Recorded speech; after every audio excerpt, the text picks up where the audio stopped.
අයිබෝවන් ඉරිදා අයිබෝවන් සමගින් ඔබ ඉතාමත්ම ආදරෙන් සම්බන්ධ වෙනවා. අපි බොහොම ලෙන්ගතුව කාලාන්තරයක් තිස්සේ ඔබ හමු වෙන වැඩසටහනක් තමයි ඉරිදා අයිබෝවන්. අද දවසේදී ඉරිදා අයිබෝවන් තුළින් අපි සාමාන්‍යයෙන් කතා බහ කරන මාතෘකාවකින් චුට්ටක් ඔබට කියලා දෙයක් කතා කරන්න බලාපොරොත්තු වෙනවා.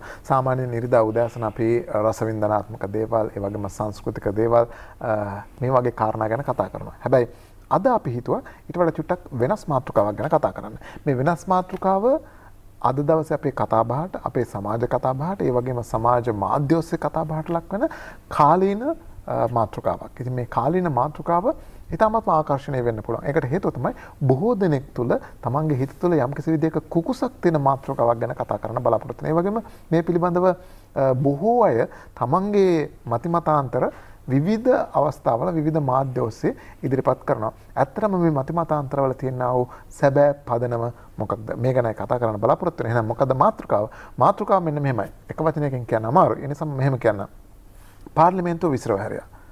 අපි පාර්ලිමේන්තු මැතිවරණයක් සඳහා සූදානම් වුණා. නමුත් නිශ්චිත දිනේදී මැතිවරණය ක්‍රියාත්මක කරන්නට නොහැකි නිසා, ඒ කියන්නේ මේ කොරෝනා නැත්නම් COVID-19 තත්ත්වය නිසා ඊට පස්සේ මැතිවරණය දැන් කල් දාලා තියෙනවා. මේ තත්ත්වය යටතේ පාර්ලිමේන්තුව විසිරව හැරලා මැතිවරණයට දින නියම කළා. ඒ දිනේ දැන් ආපහු කල් දාලා තියෙනවා. මෙහෙම තියෙද්දි රට තුළ තියෙන නීතිමය වාතාවරණය කොයි වගේද? ඒ වගේම රටේ පාලනයට එහෙම නැත්නම් රටේ ජනතාවගේ සුබසිද්ධිය සඳහා රට කරගෙන යාමට මෙහි බාධාවන් තිබෙනවාද? මේ ආකාරයෙන් විවිධ මතිමතාන්තර ඉදිරිපත් වෙනවා. මේවායේ තියෙන නීතිමය පසුබිම මොකද්ද?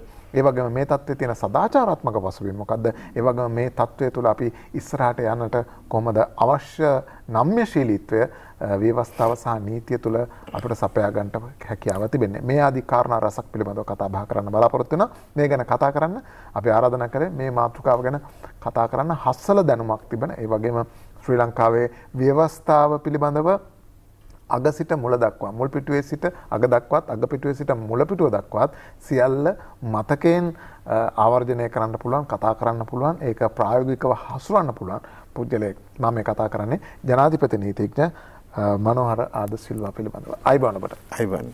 හොඳයි. අපි බොහොම සරලව මේ මාතෘකාව කතා කරමු. මොකද මේක අපි සංකීර්ණව කතා කළොත් දේශපාලන දන්නාට විතරයි තේරෙන්නේ. නමුත් මේක වැදගත්ම දේ තමයි අපි සාමාන්‍ය ජනතාවට මේ තත්ත්වය පැහැදිලි කරලා දෙන්න ඕන.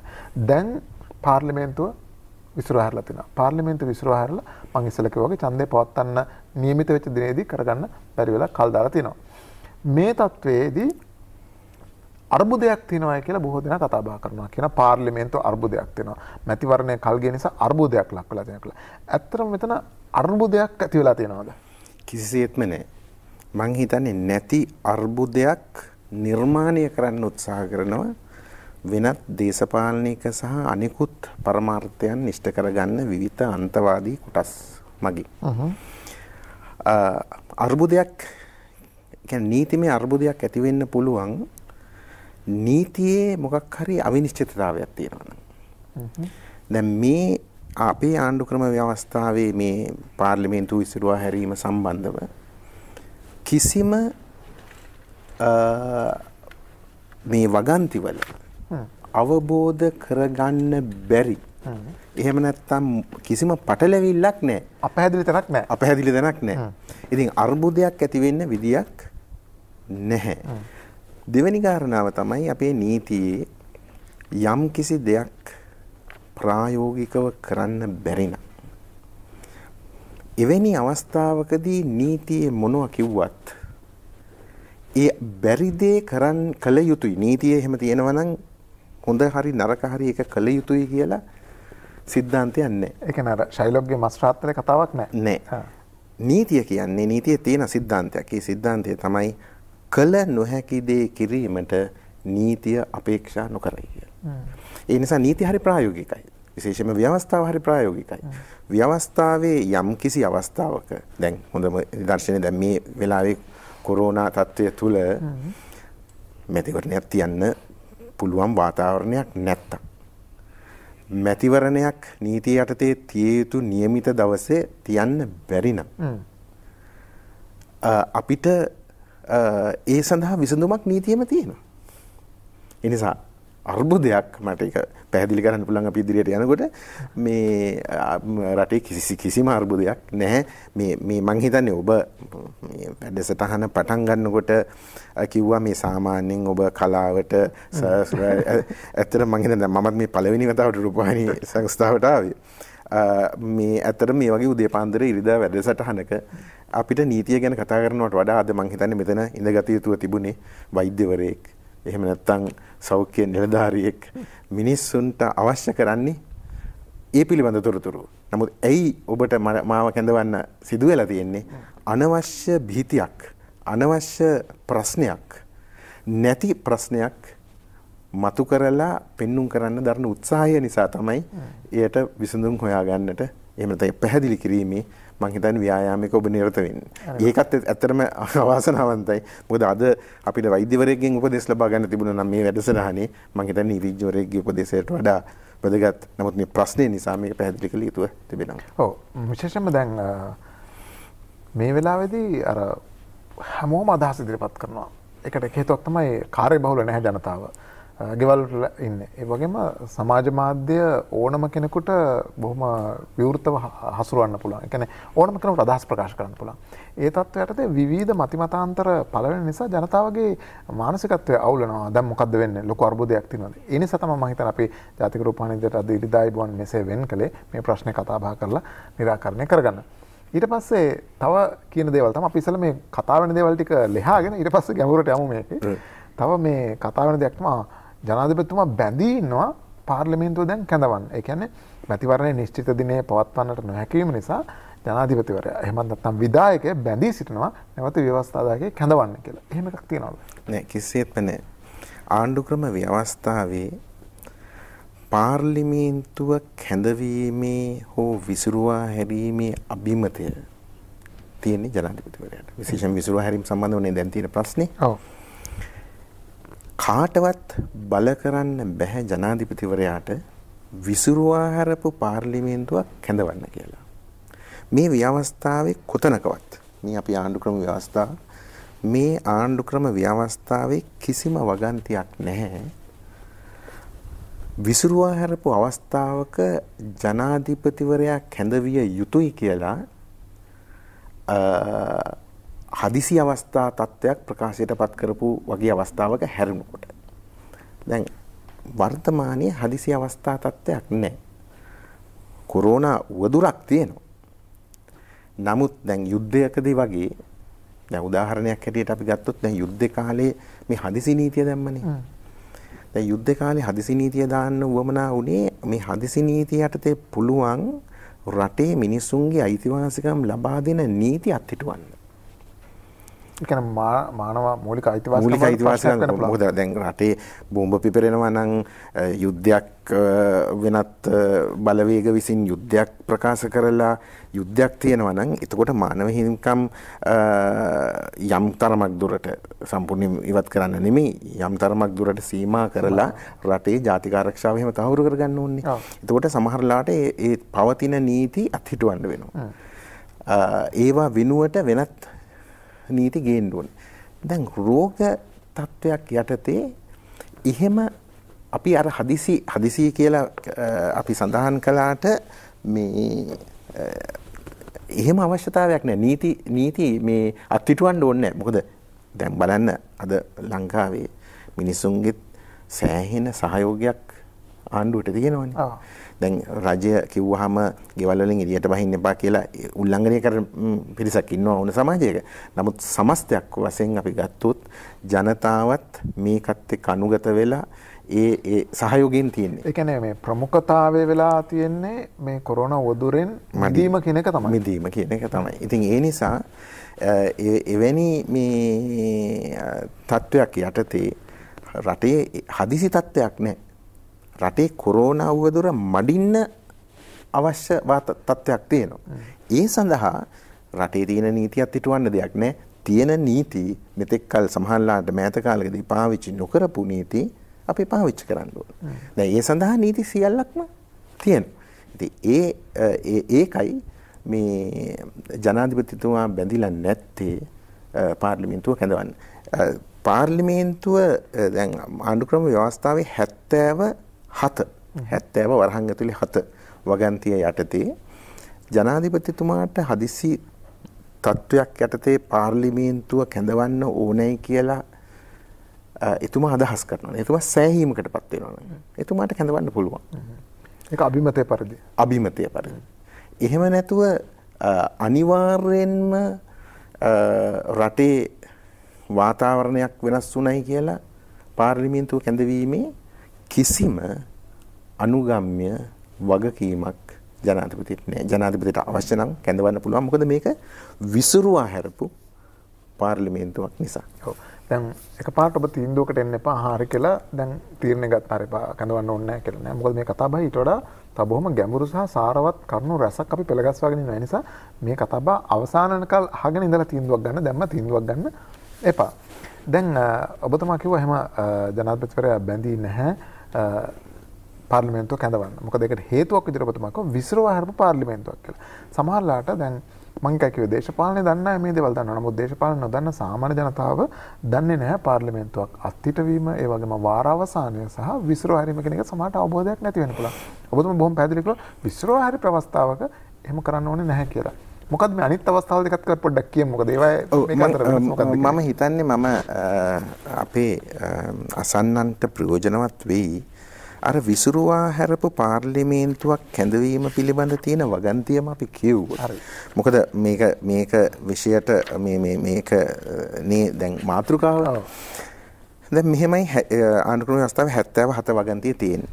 පාර්ලිමේන්තුව විසිරුවා හරිනු ලැබීමෙන් පසුව කවර අවස්ථාවකදී වුවද පාර්ලිමේන්තුව නියමිත දිනට කලින් රැස්වීම අවශ්‍ය වන ස්වභාවයක හදිසි තත්ත්වයක් උද්ගත වී ඇති බවට ජනාධිපතිවරයා සෑහීමකට පත් වුවහොත්. ඒ කියන්නේ හදිසි තත්ත්වයක් උද්ගත වුණත් ජනාධිපති හිතෙනවා නම් කලින් රැස්වීම අවශ්‍ය නැහැ කියලා රැස් වෙන්න ඕනේ නැහැ. ඇති බවට සෑහීමකට පත් වුවහොත් ජනාධිපතිවරයා සෑහීමකට පත් වුවහොත් විසිරුවා හැර ඇති පාර්ලිමේන්තු ප්‍රකාශනයක් මගින් මේ දිගට තියෙනවා ඊටු කොටස තරම් අවශ්‍ය නැහැ. මේ ඒකේ තියෙන්නේ කවදා රැස් කරන්න ඕනේද කියන කියන්නේ මේ දින 3ක් දවසකට කලින් දිනයක නොවියතු දිනයක දැන් මම මේක නොකියව හිටියොත් යමක් හිතන්න පුළුවන් කොලයක් වනවා කියලා. ඔව් එහෙනම් මම ඊටු ටිකක් කියන ඒ ප්‍රකාශනයේ දින සිට 3 දවසකට කලින් දිනයක් නොවියතු දිනයකදී රැස්වන ලෙස කැඳවීමට ජනාධිපතිවරයාට බලය ඇත්තේ. එතකොට මෙතෙන්දී විශේෂයෙන්ම වැදගත්ම වචනය තමයි ජනාධිපතිවරයා සෑහීමකට පත් වුවහොත්. ඒ කියන්නේ පාර්ලිමේන්තුවක් කැඳවීම අවශ්‍යයි කියලා ජනාධිපතිවරයා සෑහීමට පත් වුණොත් එතුමාට එහෙම කාටවත් බල කරන්න බෑ කැඳවන්න. දැන් මෙතෙන්දී මම කියන පොඩි මේකත් එක්ක බැඳිච්ච සදාචාරාත්මක ප්‍රශ්නකුත් තියෙනවා. දැන් ජනාධිපතිවරයා මේ ජනාධිපතිවරණයට කලින් එතුමාගේ කැම්පේන් එක කරනකොට එතුමා කිව්වා මේ පාර්ලිමේන්තුව නුසුදුසු දූෂිත මේ මම පාවිච්චි කරන වචන මෙතුමා පාවිච්චි කරාද කියලා මට මතක නැහැ. නමුත් මේ නුසුදුසු පාර්ලිමේන්තුවක් දූෂිත පාර්ලිමේන්තුව දැන් හැමෝම කියන කතාවක් නේ ඔක. ඒ කියන්නේ අපි දන්නවා බැංකුව කැඩුවා පාස්කු ඉරිදා ප්‍රහාරේ තොරතුරු ලැබිලා ඒ තොරතුරු සංගවගෙන තියාගෙන ජනතාව දැනුවත් කරේ නැහැ. ඒ වගේම දූෂණය මහ බැංකු කොල්ලය ඒ වගේ විවිධ හේතුන් නිසා අපි දන්නවා අපි මම හිතන්නේ පක්ෂ විපක්ෂ ભેදයකින් තොරව මම මේ කියන්නේ මේ විපක්ෂ මන්ත්‍රීවරු විතරක් නරකයි මේ දැන් ආණ්ඩුව විපක්ෂයේ ඉන්න අය හොඳයි කියලා නෙමෙයි. ওই දෙපැත්තෙම හොඳ අය නරක අය ඉන්නවා. නමුත් බහුතර මතය තමයි මේ මෙතෙක් කල් තිබිච්ච පාර්ලිමේන්තුව ඉන්න අය දූෂිතයි නිසියාකාරව කටයුතු කරන්නේ ජනතාවගේ කාර්යයන් ඉටු කරන්නේ නැහැ කියන්නේ. මට ජනතා මතයත් ඕකයි. ඒක තමයි ජනතා මතය. ඒකද ජනාධිපතිතුමා කිව්වා මම ජනාධිපතිවරණයෙන් දින්නොත් මම මේ පාර්ලිමේන්තුව මට විසිරුවා හරින්න පුළුවන් පළවෙනි අවස්ථාවේදී විසිරුවලා ජනතාවට අවස්ථාවක් දෙනවා නිර්මල පාර්ලිමේන්තුවක් හදන්න කියලා. දැන් එහෙම ඡන්දෙට ගිහිල්ලා ජනාධිපතිවරයා විශාල ජයග්‍රහණයක් ලබා ගත්තනේ. ඒ කියන්නේ ඔහු දේශපාලකයෙකුත් නෙමෙයි. ඔහු පළවෙනි වතාවට ඡන්ද ඉල්ලලා ඔහුට 69 ලක්ෂයක ජනබලයක් ලැබුණා. දැන් එහෙම ජනබලයක් ලැබුණේ අර එතුමා දීපු පොරොන්දු ඉෂ්ට කරන්නනේ. ඒතකොට එක පොරොන්දුවක් තමයි පාර්ලිමේන්තුව විසිරුවා හරින්න. එතකොට පාර්ලිමේන්තුව විසිරුවා හරින්න පොරොන්දුව පිට දීලා ඇවිල්ලා පාර්ලිමේන්තුව විසිරුවා හරියට පස්සේ දැන් ඒක ජනතාව අනුමත කරා කියන එක පැහැදිලි. එතකොට කොහොම මොන හේතුවක් මතද පාර්ලිමේන්තුවක් හැඳවන්නේ? සුවිශේෂ හේතුවක් පිටමෝ එතුමාට මේ රට පාලනය කරගෙන යන්න බෑ කියලා පාර්ලිමේන්තුව නැතුව. එහෙම තත්වයක් උද්ගත වෙලා තියෙනවා නම් ඔන්න ජනාධිපතිවරයා සෑහීමටපත් වෙනවා නම් එතුමාට කැඳවන්න පුළුවන්. නමුත් එතුමාගේ මතය අපි ওই කතාවලින් අපිට තේරෙන විදිහට එතුමා කියන්නේ ඒක අවශ්‍ය නැහැ කියලා. ඒ ඇයි අවශ්‍ය නැහැ කියන එකත් අපිට පැහැදිලි කරන්න පුළුවන්. එතකොට දැන් අපි මේ මිනිස්සුන්ගේ කතා බහට ලක්වලා තියෙන දේවල් ටික ඉස්සරහ ලියාගෙන මොකද ඒක තමයි ඒවා තමයි ඊට පස්සේ හරි කරදරයක් ඉස්සරහ දෙයක් වෙලා තියෙන බොහෝ දෙනෙකුට කුකුසක් වෙලා තියෙන. ඒ වගේම සමහර අය කියනවා ජනාධිපතිවරයාට විතරක් නෙවෙයි කතානායකවරයාටත් පුළුවන් පාර්ලිමේන්තුව කැඳවන්න. ඉතින් ඒ නිසා මේ වෙලාවේදී ඒ කතානායකවරයාට බැරි පාර්ලිමේන්තුව කැඳවන්න කියලා. එහෙම ඉඩකඩක් තියෙනවද පාර්ලිමේන්තුව විසිරුව හරියට පස්සේ? නෑ. පාර්ලිමේන්තුව කැඳවන්න මේ කතානායකවරයාට බලයක් නැහැ. විසිරුවා හරපු පාර්ලිමේන්තුවක් කැඳවන්න ජනාධිපතිවරයාට මේ කතානායකවරයාට දැන් කතානායකවරයාට පුළුවන් දැන් අපි හිතමු දැන් අද පාර්ලිමේන්තුව රැස්ුණයි කියලා හිතමු. දැන් රැලි වෙනකන් ඉන්න බෑනේ. එතකොට දැන් හවස 5 වෙනකොට පුළුවන් පාර්ලිමේන්තුව කල් තබන්න පුළුවන්. එහෙම නැතුව පාර්ලිමේන්තුව මේ වාර අවසන් කරන්නවත් අපි ප්‍රොරොගේෂන් කියලා ඉංග්‍රීසියෙන් කියන්නේ වාර අවසන් කරන්නවත් එහෙම නැත්නම් පාර්ලිමේන්තුවක් විසිරුවා හරින්නවත් විසිරුවා හැරපු පාර්ලිමේන්තුවක් කැඳවන්නවත් එහෙම නැත්නම් වාර අවසන් කරපු පාර්ලිමේන්තුවක් කැඳවන්නවත් කතානායකවරයාට කිසිම බලයක් නැහැ. මේකත් මම පැහැදිලි කරලා දෙන්න පාර්ලිමේන්තුවක් විසිරුවා හැරුවාම කතානායකවරයාගේ බලයත් විසිරුවා හැරෙනවා. ඒ කියන්නේ ඒකත් අහෝසි නේද? ආණ්ඩුක්‍රම ව්‍යවස්ථාවේ 64 වරහන් ඇතුලේ 2 වගන්තියට අනුව පාර්ලිමේන්තුව විසිරුවා හැරියාම කතානායකවරයාගේ දුරේ කතානායකවරයා නැති වෙනවා. අහෝසි වෙනවා. එතකොට දැන් මේ රටේ කතානායකවරයෙක් නැහැ. එතකොට අපි මොහොතකට උපකල්පනය කරමු කතානායකවරයාට එහෙම බලයක් තිබ්බා කියලා. එහෙම බලයක් තිබ්බා වුණත් තියෙන්නේ කතානායකවරයාටනේ. හිටපු කතානායකවරයාට නෙමෙයි. මේක තමයි මම කියන්නේ. එතකොට දැනට ලංකාවේ කතානායකවරයෙක් නැහැ. දැනට ලංකාවේ කතානායකවරයෙක් නැහැ ආණ්ඩුක්‍රම ව්‍යවස්ථාවේ 64 2 වගන්ති යටතේ. තා පැහැදිලි එක. එතකොට කතානායකවරයෙක් නැත්තම් කොහොමද ඔහු පාර්ලිමේන්තුව කැඳවන්නේ?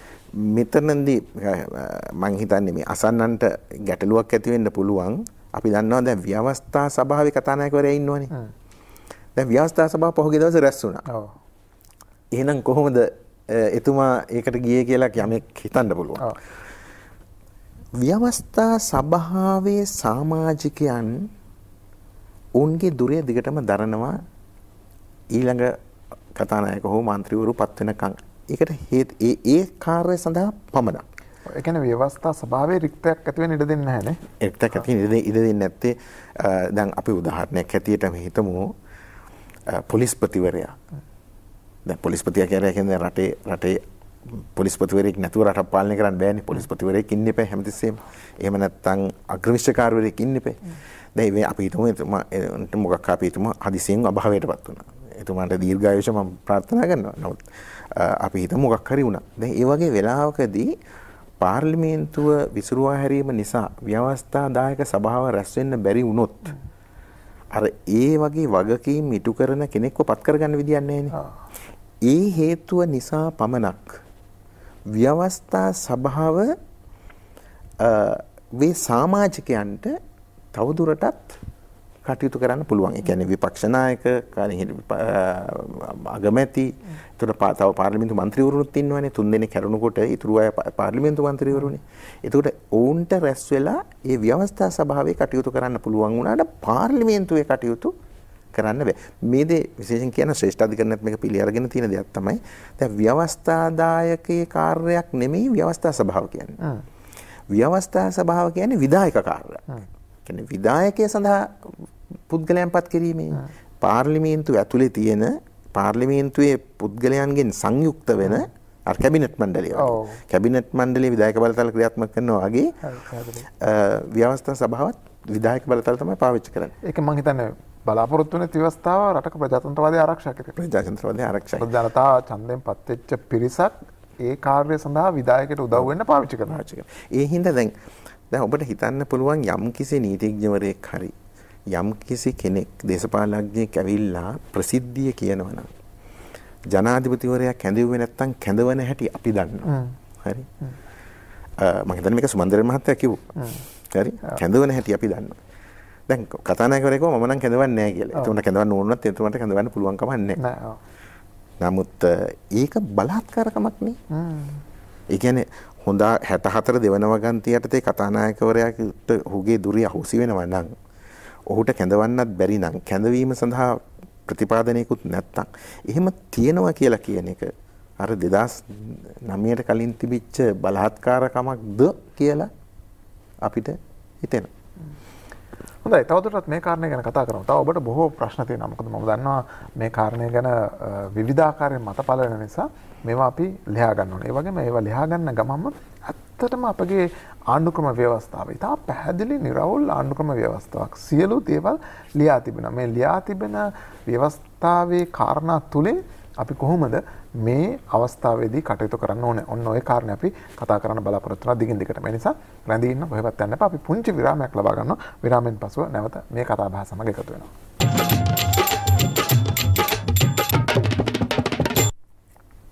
හොඳයි, අද අපි කතා බහ කරමින් සිටියේ දැන් පාර්ලිමේන්තුව විසිරවලා මහමැතිවරණයට දිනයක් නිම කරා. ඒ දවසේදී මහමැතිවරණය තියන්න බැරුව තවදුරටත් ඒකත් කල් දාන්න සිද්ධ වුණා. මේ වාගේ තත්ත්වයක් යටතේ රටේ අර්බුදයක් තියනවාද? මේ තත්ත්වයේ සැබෑ නීතිමය පසුබිම කොයි වගේද? ඒ වගේම දැන් තියෙන ලොකුම ප්‍රශ්නේ වෙලා තියෙන්නේ නැත්නම් ප්‍රමුඛ ස්ථානයේදී තියෙන ප්‍රශ්නේ තමයි කොරෝනා වදුරෙන් මිදීම නැත්නම් ඒ වසංගතය පාලනය කිරීම රට තුළ මේ සඳහා මේ කියන දේ බාධාවක් තියනවාද කියන එක. මෙච්චර කතා කරපු දේ අපි මම හිතන්නේ උච්චම ස්ථානේ තමයි ඒක. මේ වෙලාවේදී මම හිතන්නේ රටේ ඉන්න කිසිම කෙනෙක් වෙන කිසි දෙයක් ගැන කරදර වෙනවා කියලා අවංකව බැලුවොත් මේ වෙලාවේ තියෙන ලොකුම ප්‍රශ්නේ තමයි හැමෝගෙම මේ වසංගතය ලංකාව තුළ පාලනය කිරීම, එක පාලනය කිරීම, දෙක සම්පූර්ණයෙන්ම තුරන් කරලා දාන එක. ඉතින් මේ දෙයට බාධාවක් තියනවාද මේ වෙලාවේ පාර්ලිමේන්තුව විසිරවා තිබීම? බොහොම හොඳයි. ඇත්තටම පාර්ලිමේන්තුව කියන්නේ මොකද්ද? පාර්ලිමේන්තුව කියන්නේ නීති හදන තැන. නීතිය ක්‍රියාත්මක කරන අයට තමයි විධායකය කියන්නේ. දැන් අපි ගත්තොත් ආණ්ඩුවක ප්‍රධාන ආයතන තුනක් තියෙනවානේ.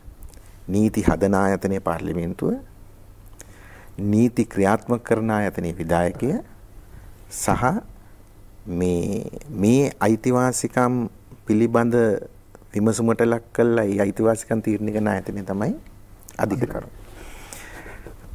දැන් ව්‍යවස්ථා දායකයේ පරම ප්‍රධාන කාර්යය වෙන්නේ නීති හදන එක. ඊට අමතරව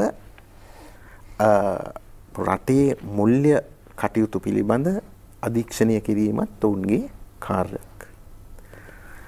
දැන් පළවෙනි කාරණාව රටේ නීති තියෙනවද මේ කොරෝනා මර්ධනය කරන්න. දැන් මේ කරුණු දෙකක් කියනවානේ. එකක් මේ මුදල් වෙන් කරන්න පාර්ලිමේන්තුව ඕනේ. මුදල් ජනාධිපතිවරයාට වියදම් කරන්න සල්ලි දෙන්න පාර්ලිමේන්තුව ඕනේ. ඒ නිසා පාර්ලිමේන්තුව කැඳවිය යුතුයි. මේ රටේ නීති ප්‍රමාණවත් නැහැ. ඒ නිසා ඒ අලුතෙන් නීති හදන්න පාර්ලිමේන්තුව කැඳවිය යුතුයි. තවත් මම දැක්කා මහත්තයෙක් කියනවා මේ දැනට තියෙන නීති හරි පරණයි. එහෙනම් අපි අලුත් නීති හදන්න ඕනේ. අනිත් රටවල් වල අලුත් නීති හැදුවා. දැන් රටේ බෝවන රෝග ඇති වෙන තරමට අලුතෙන් නීති හදන්න ඕන නැහැ.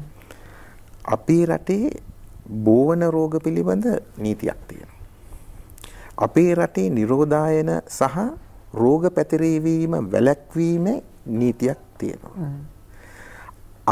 එවැනි තත්ත්වයක් යටතේ හරි වෙනත් හදිසි තත්ත්වයක් යටතේ හරි අත්‍යවශ්‍ය සේවාවන් පවත්වාගෙන යාම සම්බන්ධව වෙනම නීතියක් තියෙනවා. රටේ ජාතික ආරක්ෂාව මම ජාතික ආරක්ෂාව කියලා කිව්වේ නිකන් යුද්ධ කිරීමක් ගැන නෙමෙයි. රටේ ආරක්ෂාව, ජනතාවගේ ආරක්ෂාව සඳහා රාජ්‍ය ආරක්ෂක සඳහා පනතක් තිබෙනවා. ඒ නිසා මේවා මේ වල කිසි අඩුවක් නැහැ. දැන් ඕනම නීතියක් අපිට වැඩි දියුණු කරන්න පුළුවන්. සාමාන්‍ය තත්ත්වයන් යටතේ පාර්ලිමේන්තුවේ වගකීම නේක. දැන් මේ පාර්ලිමේන්තු මන්ත්‍රීවරයෙක් ඇවිත් කියනවා නම් මේ නීතිය උඟ පරණ නීතියක්. මේගොල්ලෝ අවුරුදු 5ක් තිස්සේ මොකද කළේ? මේ හදිස්සියයි මේ අලුත් කරන්න ඕනේ කියන්නේ. හරි. දැන් ඒගොල්ලන්ගේ යුතුයකමනේ පරණ නීති බලලා අලුත් කරගන්න එක. දැන් ඒගොල්ලන්ව පත් කළේ රටේ නීති ඕන නීතියක්. කොච්චර හොඳට හැදුවත් අපිට තවත් දියුණු කරන්න පුළුවන් නේ. නීතියක් විතර නෙවෙයි ඕන දෙයක් අපිට වැඩි දියුණු කරන්න පුළුවන් නේ. එතකොට එහෙම ලොකු අර්බුදයක් තිබ්බනම් දැන් ඔවුන් පාලනය කරන්නේ දැන් අවුරුදු 5ක්. ඉතින් ඔවුන් හිතුවේ නැද්ද හදිසියෙන්වත් මෙහෙම බෝවන රෝගයක් ආවොත් මේක පාලනය කරගන්න බැරි වෙනවා අපි මේ නීති හදන්න ඕනේ කියලා. දැන් ඒකෙන්ම පේනවා එහෙමනම් තත්ත්වේ ඔවුන් උන්ගේ රාජකාරී කළා නැහැ. ඇත්ත තත්ත්වයක නෙමෙයි.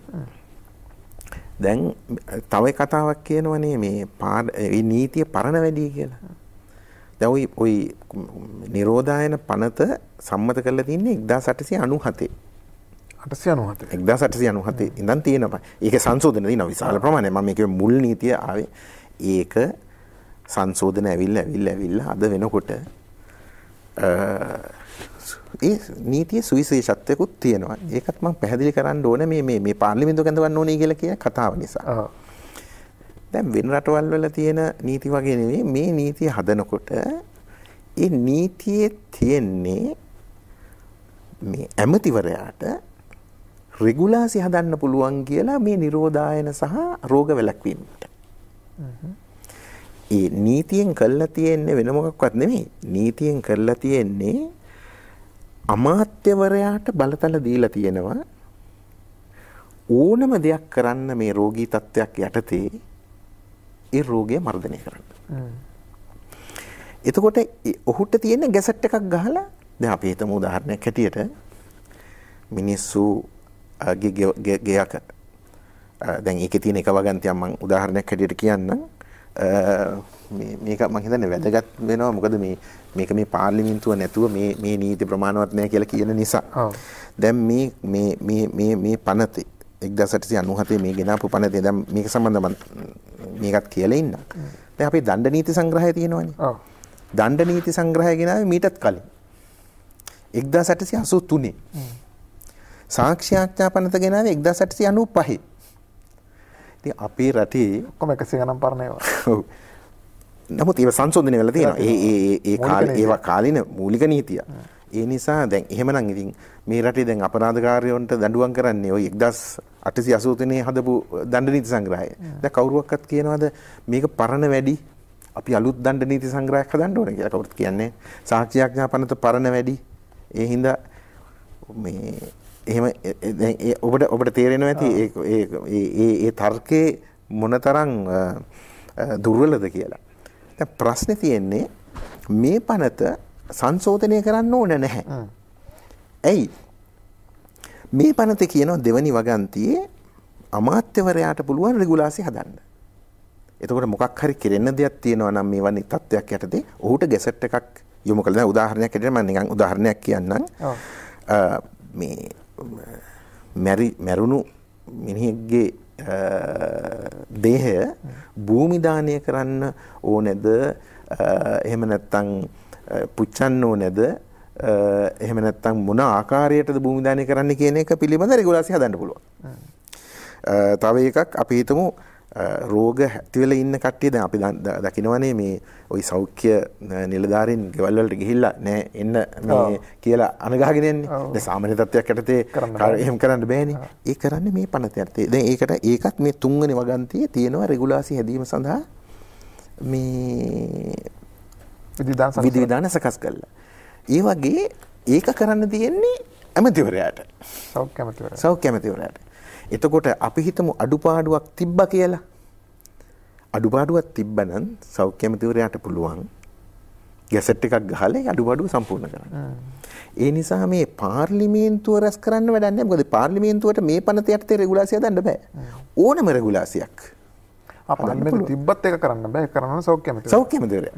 පාර්ලිමේන්තුවට නීතියක් ඕනනම් හදන්න පුළුවනි.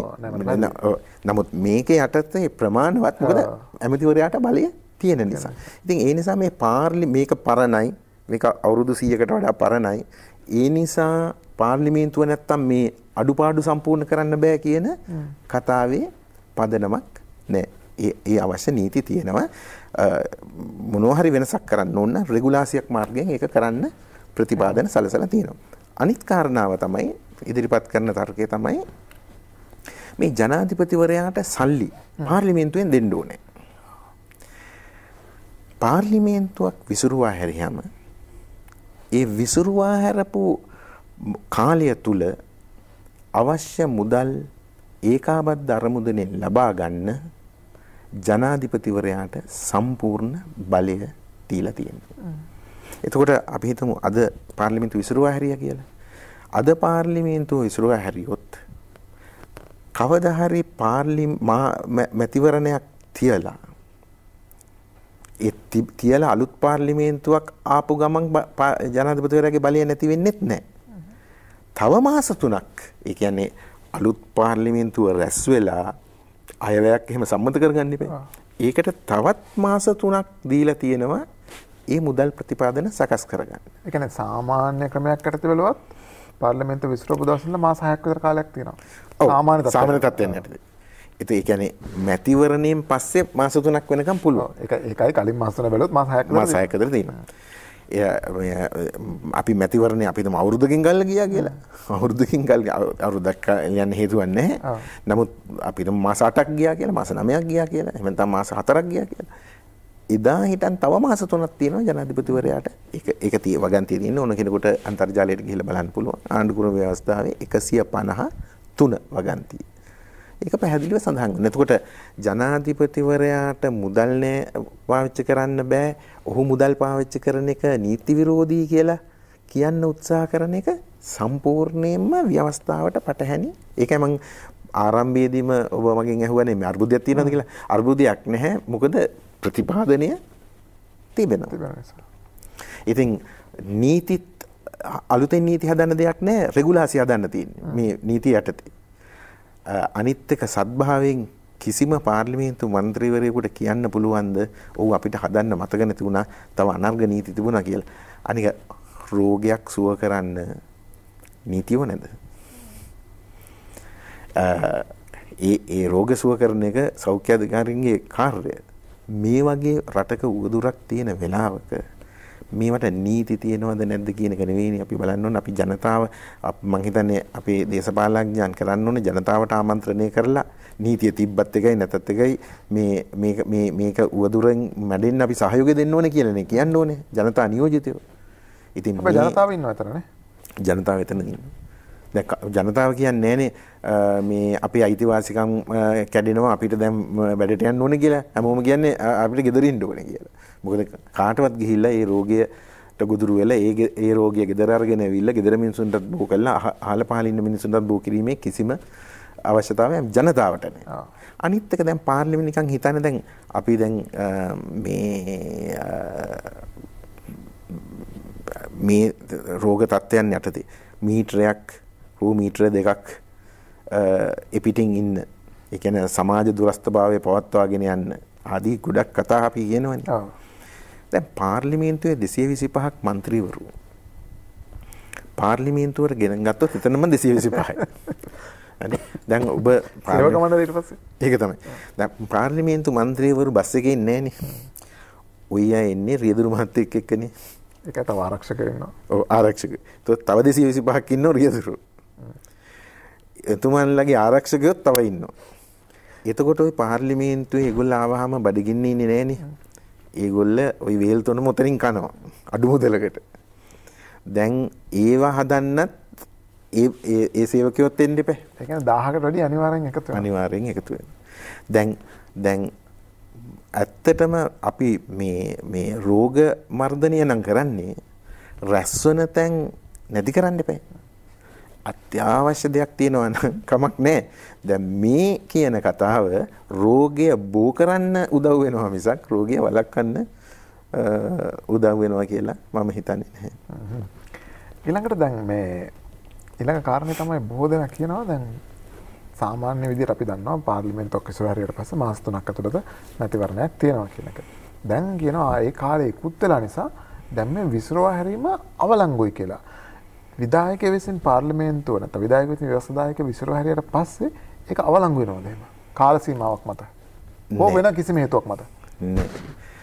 දැන් පාර්ලිමේන්තුව මම අර කලින් කිව්ව විදිහට පාර්ලිමේන්තුව ඉසුරුවා හැරීමේ බලය තියෙන ජනාධිපතිවරයාට. දැන් මේක අපි පැහැදිලි කරමු දැන් ඔබ මේ මාස 3ක් ගැන සඳහන් කළානේ. මොකද්ද මේ මාස 3 කතාව කියන්නේ? දැන් ආණ්ඩුක්‍රම ව්‍යවස්ථාවේ 70 එක වගන්තිය යටතේ තමයි ඒ කියන්නේ මම ඒක කියවන්නම් ජනාධිපතිවරයා විසින් ප්‍රකාශයක් මගින් පාර්ලිමේන්තු කැඳවීම පාර්ලිමේන්තු වාරාවසාන කිරීම සහ පාර්ලිමේන්තු විසිරුවා හැරීම කළ හැකියි. 70 ඒ පළවන උපවගන්තිය 75 උපවගන්තිය අයන්නේ තමයි කියන්නේ එහෙම පාර්ලිමේන්තුව විසිරුවා හැරපු අවස්ථාවකදී ජනාධිපතිවරයා කළ යුතු දේ මොනවද කියන්නේ. එතකොට ඔහු මේ පාර්ලිමේන්තුව විසිරුවා හැරිය බව සඳහන් කරන්න ඕනේ. විසිරුවා හැරියට පස්සේ මැතිවරණයක් තියෙන දිනයක් නම් කරන්න ඕනේ. දිනයක් නම් කරන්න ඕනේ. ඊළඟ පාර්ලිමේන්තුව අභිනව පාර්ලිමේන්තුව රැස් වෙන දිනය නම් කරන්න. මේ වගන්තියට මම ඒ වගන්තිය කියවන්නම් මොකද ඒක තරම් සාකච්ඡාවට භාජනය වෙලා තියෙනවා. මම හොඳට බලපු දෙයක් තමයි මේ සමහර අය මේක කියන්නේ මේ වගන්තියක්වත් උපුටා දක්වමින් නෙමෙයි. දැන් ඔබ හොඳට බලන්න ওই කියන කට්ටිය මේ ව්‍යවස්ථාවේ පිටපතක්වත් අරගෙන ඉන්නේ නැතුව නිකන් කියනවා. ඒ හින්දා අපි බලමු මොකද්ද මේ වගන්තියේ තියෙන්නේ. අනිවාර්යයෙන්. පාර්ලිමේන්තුව විසිරුවා හරින ප්‍රකාශනයේහි අර 71 වගන්තිය යටතේ කරන ප්‍රකාශනයේ අභිනව පාර්ලිමේන්තුව දැන් බලන්න මේකේ තියෙන වචනේ. අභිනව පාර්ලිමේන්තුවට മന്ത്രിවරයන් තෝරාපත් කර ගන්නා දිනය හෝ දින නියම කොට තිබිය යුත්තේ. එකී ප්‍රකාශනය නිකුත් කළ දින සිට මාස 3ක් ගතවන්නට පෙර දිනයක අභිනව පාර්ලිමේන්තුවේ පළවන රැස්වීම ඒ ප්‍රකාශනයෙන්ම කැඳවිය යුත්තේ. ඒ කියන්නේ විසිරුවා හැරීමේ ප්‍රකාශයේදී. විසිරුවා හැරීමේ ප්‍රකාශයේ විසිරුවා හරින බව කියන ප්‍රකාශනයේ තියෙන්න ඕනේ මැතිවරණය තියෙන දිනේ. අභිනව පාර්ලිමේන්තුව කැඳවන දිනය. දැන් මේ වගන්තියේ සුවිශේෂ කරුණු දෙකක් තියෙනවා. එකක් තමයි කැඳවන්නේ අභිනව පාර්ලිමේන්තුව. මේ විසිරුවා හැරපු පාර්ලිමේන්තුව නෙමෙයි. අභිනව කියන වචනේ තැන් දෙකක ඒ වාක්‍යෙම සඳහන් වෙනවා. දැන් මේ වගන්තියේ තියෙන ප්‍රයෝජනය තමයි ජනාධිපතිවරයා පාර්ලිමේන්තුව විසිරුවා හැරියාම මැතිවරණයකට දින නියම කරන්න නැතුව විසිරුවා හරින්න බෑ.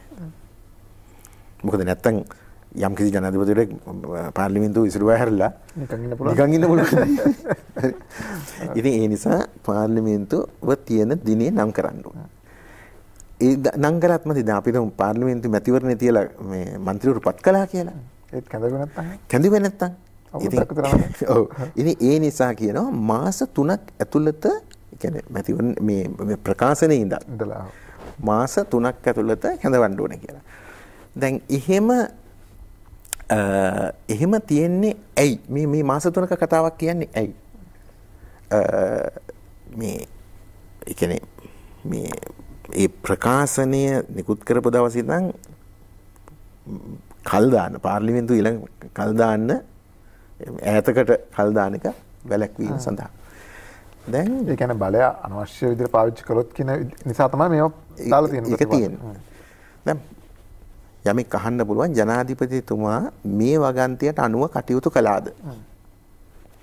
හරි. දැන් මාර්තු 2 වෙනිදා ගැසට් එකක් කෙන් තමයි පාර්ලිමේන්තුව විසිරුවා හැරියේ. ඔව්. ඒ ගැසට් එකේ අප්‍රේල් 25 මැතිවරණේ තියන්න ඕනේ කියලා දැම්මා. මැයි මාසේ 14 වෙනිදා අභිනව පාර්ලිමේන්තුව රැස්විය යුතු දිනේ හැටිය එතුමා ලකුණු කරා. එතකොට දැන් ඒ මේ 14 සමාන මේ 14 අර ප්‍රකාශනයේ ඉඳන් මාස 3ක් ඇතුළත. දැන් මාර්තු 2 තිබ්බොත් අප්‍රේල් 2 මැයි 2 ජූනි 2 තමයි 3 මාසෙ. 3 මාසෙට කලින් දිනයක පාර්ලිමේන්තුව රැස් වෙන දිනයකුත් නම් කළා. එතකොට ජනාධිපතිවරයාගේ ඒ ගැසට් පත්‍රය සම්පූර්ණ නීත්‍යානුකූලයි. දැන් කිසිම කෙනෙක් මේ ගැසට් එක පිට වෙච්ච වෙලාවේ ආණ්ඩු පක්ෂේවත් විපක්ෂේවත් කවුරුත් කිව්වේ නෑනේ මේ විසිරුවා හැරීම නීති විරෝධී කියලා. ඔය දැන්නේ කියන්නේ. ඒ වෙලාවේ මේ කතා බහක්වත් තිබුණේ නැහැ. කතා බහක් තිබෙත් නැහැ කවුරුවක්වත් එහෙම කිව්වෙත් නැහැ. දැන් මාර්තු 2 වෙනිදා මේක නීත්‍යානුකූල නම් මාර්තු 3 වෙනිදා මේක නීත්‍යානුකූල නම් මාර්තු 10 වෙනිදා මේක නීත්‍යානුකූල නම් මාර්තු 31 මේක නීත්‍යානුකූල නම් අප්‍රේල් 20 වෙනිදායින් පස්සේනේ දැන් මේක නීත්‍යානුකූල නැහැ කියලා කියන ගත්තේ. ඒ කියන්නේ කොමිෂන් සභාව අප්‍රේල් මාසේ 20 වෙනිදා රැස් වෙලා කිව්වා මේ ඊළඟ මැතිවරණ අපි තියන්නේ ජූනි මාසේ 20 වෙනිදා කියලා. එතකොට දැන් මේ අය කියන්න පටන් ගත්තා මේ දැන් මාස 3 පැනලා පැනපු නිසා ජනාධිපතිගේ ප්‍රකාශනය අවලංගු වෙනවා. දැන් මේක මහා පුදුම කතාවක් නේ. මාර්තු මාසෙත් අප්‍රේල් මාසෙත් වලංගු ප්‍රකාශනයක් ජනාධිපති කරපු ක්‍රියාවක් නිසා නෙමෙයි. වෙනත් කෙනෙකුට පුළුවන් ද අවලංගු කරන්න. දැන් ඔය කියන තර්කය තමයි මැතිවරණ කොමසාරිස් මැතිවරණ දිනය වෙනස් කරාම අර පාර්ලිමේන්තුව ඉසුරුවා හැරීමෙන් ජනාධිපති කරපු තීරණය අවලංගු වෙනවා. හෝ කල්ලිකුත් වෙනවද? ඔව් මේ කල්ලිකුත් වෙන්න දෙයක් නැහැ නේ මේ පාර්ලිමේන්තුව ඉසුරුවා හැරලා ඉවරනේ. ඒගොල්ලෝ කියන්නේ මේ සුමන්දරන් මහත්තයාගේ තර්කය තමයි ජනාධිපති කරපු ප්‍රකාශනය මේ කොමිසම මැතිවරණය කල් දැම්මා අවලංගු වෙනවා කියලා. මොකද කොමිසමට බලයක් නැහැ අභිනව පාර්ලිමේන්තු දිනය තීරණය කරන්න. ඔවුන්ට තියෙන්නේ මැතිවරණය කියන්නේ. එතකොට ඔවුන් මැතිවරණ දිනය වෙනස් කරාම පාර්ලිමේන්තුව විසිරුවා හරපු එක අහුසි වෙන්න දෙයක් නැහැ නේ. අපි මෙහෙම හිතමු. දැන් යම් කිසි කෙනෙකුගේ ක්‍රියාවක් නීත්‍යානුකූලද අනීතිකද කියලා තීරණය වෙන්නේ කොහොමද? නීතියේ තියෙන ප්‍රතිපාදන වලට අනුකූලව කටයුතු කළොත් ඒක නීත්‍යානුකූලයි. නීතියේ තියෙන ප්‍රතිපාදන වලට පටහැනිව කළොත් ඒක නීත්‍යානුකූල නැහැ. ඒතකොට ජනාධිපතිවරයා මාර්තු 2 වෙනිදා ප්‍රකාශනය කරාම කවුරුත් පිළිගත්තා ඒක නීත්‍යානුකූලයි. එතකොට ඔහුගේ නීත්‍යානුකූල ක්‍රියාවක් පුළුවන්ද වෙනත් කෙනෙකුට අනීතික කරන්න?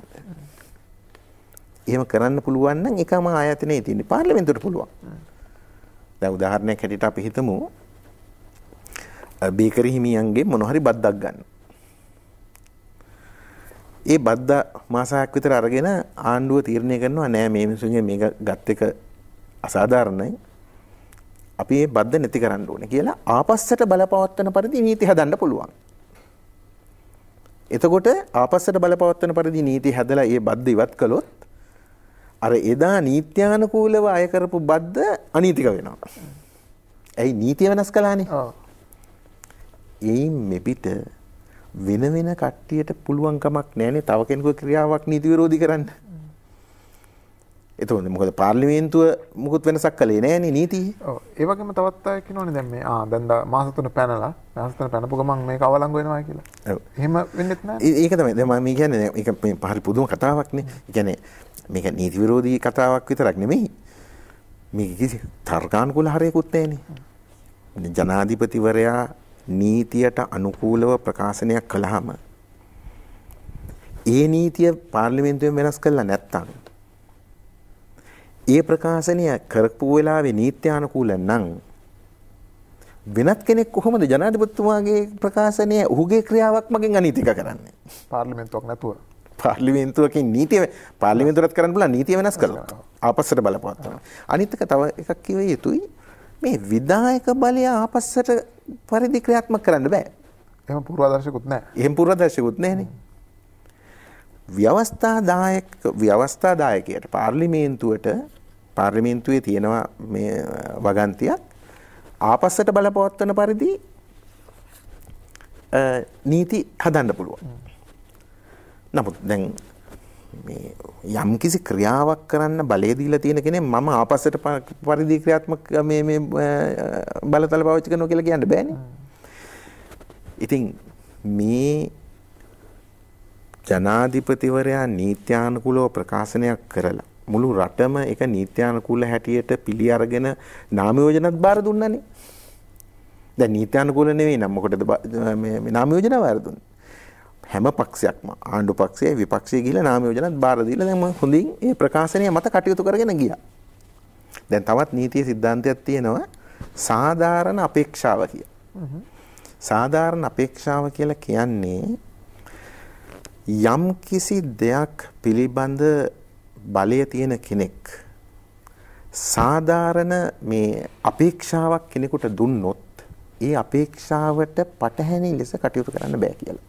දැන් උදාහරණයක් හැටියට අපි හිතමු ඔබ මේ විශ්වවිද්‍යාලයට ගන්න තීන්දුවක් කළා කියලා. එහෙම නැත්නම් මොකක් හරි පාඨමාලාවක් හදාන්න මේව කරා. දැන් ළමෙක් එහෙම නැත්නම් රැකියාවක් අපි හිතමු රැකියා ලිපියක් දුන්නා කියමු. එතකොට ඔහුට සාධාරණ ඔහු ඉන්න රස්සාවෙන් සමහරට අස් වෙන්න පුළුවන්. හරි. එතකොට ඔහු ඒ මත කටයුතු කරනවා. ඊට පස්සේ කියන්න බෑ නෑ අපිට දැන් හිතෙනවා ඔයා ඕනේ නෑ කියලා. එහෙනම් දැන් ඉන්න එපා කියලා කියන්න බෑ. ඔහුට අධිකරණයට ගිහිල්ලා කියන්න පුළුවන් මට සාධාරණ අපේක්ෂාවක් තිබුණා. දැන් ජනාධිපතිතුමා පාර්ලිමේන්තුව විසිරුවා හැරියාම ඒ විසිරුවා හැරලා නාම යෝජනා උත් බාරගත්තට පස්සේ කවදාකවත් ඒ නාම යෝජනා අවලංගු කරන්න පුළුවන් කමක් නැහැ විධායක ක්‍රියාවක් මගින්. ඉතින් මේක සම්පූර්ණයෙන්ම ඒ අර සාධාරණ අපේක්ෂා කියන මූලධර්මයක් උල්ලංඝනය වෙනවා. තාර්කික වශයෙන් ගත්තත් යම් කිසි කෙනෙකුගේ ක්‍රියාවක් තව එක්කෙනෙකුට අනීතික කරන්න පුළුවන් කමක් නැහැ. ඒක එහෙම වුණොත් හරි පුදුම දෙයක් වෙනවා. අපි හරිම අනාරක්ෂිතයි. දැන් මම මොන හරි නීත්‍යානුකූල කටයුත්තක් කරනවා.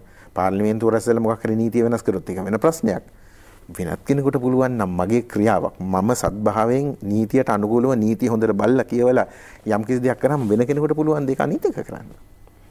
ඉතින් ඒ නිසා මේ ජනාධිපතිවරයාගේ මේ පාර්ලිමේන්තු කල් තැබීම අවලංගු වුණා කියලා කියන කතාවේ කිසිම නීතියානුකූල පදනමකුත් නැහැ, තාර්කික පදනමකුත් නැහැ, සදාචාරාත්මක පදනමකුත් නැහැ. දැන් ඊළඟට මොකද උනේ? දැන් මැතිවරණ කොමිසම දැන් මේ දේත් මම කියන්න ඕනේ මේක පැහැදිලි කරනකොට මැතිවරණයක් කල් දැමීම පිළිබඳ කිසිම ප්‍රතිපාදනයක් ආණ්ඩු ක්‍රම ව්‍යවස්ථාවේ නැහැ. කියන්නේ ජනාධිපතිවරයා පාර්ලිමේන්තුව විසිරුවා හැරලා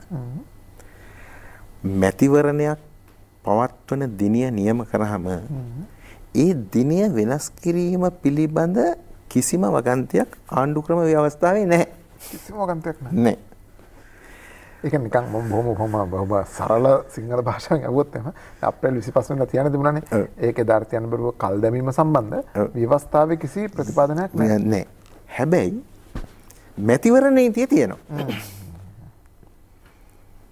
ඒකට හේතුව මේ රටේ උත්තරීතර නීතිය අපේක්ෂා කරන්නේ නැහැ මැතිවරණ කල් දාන්න. මේක හදලා තියෙන්නේ මැතිවරණ කල් දාන්න නෙමෙයි.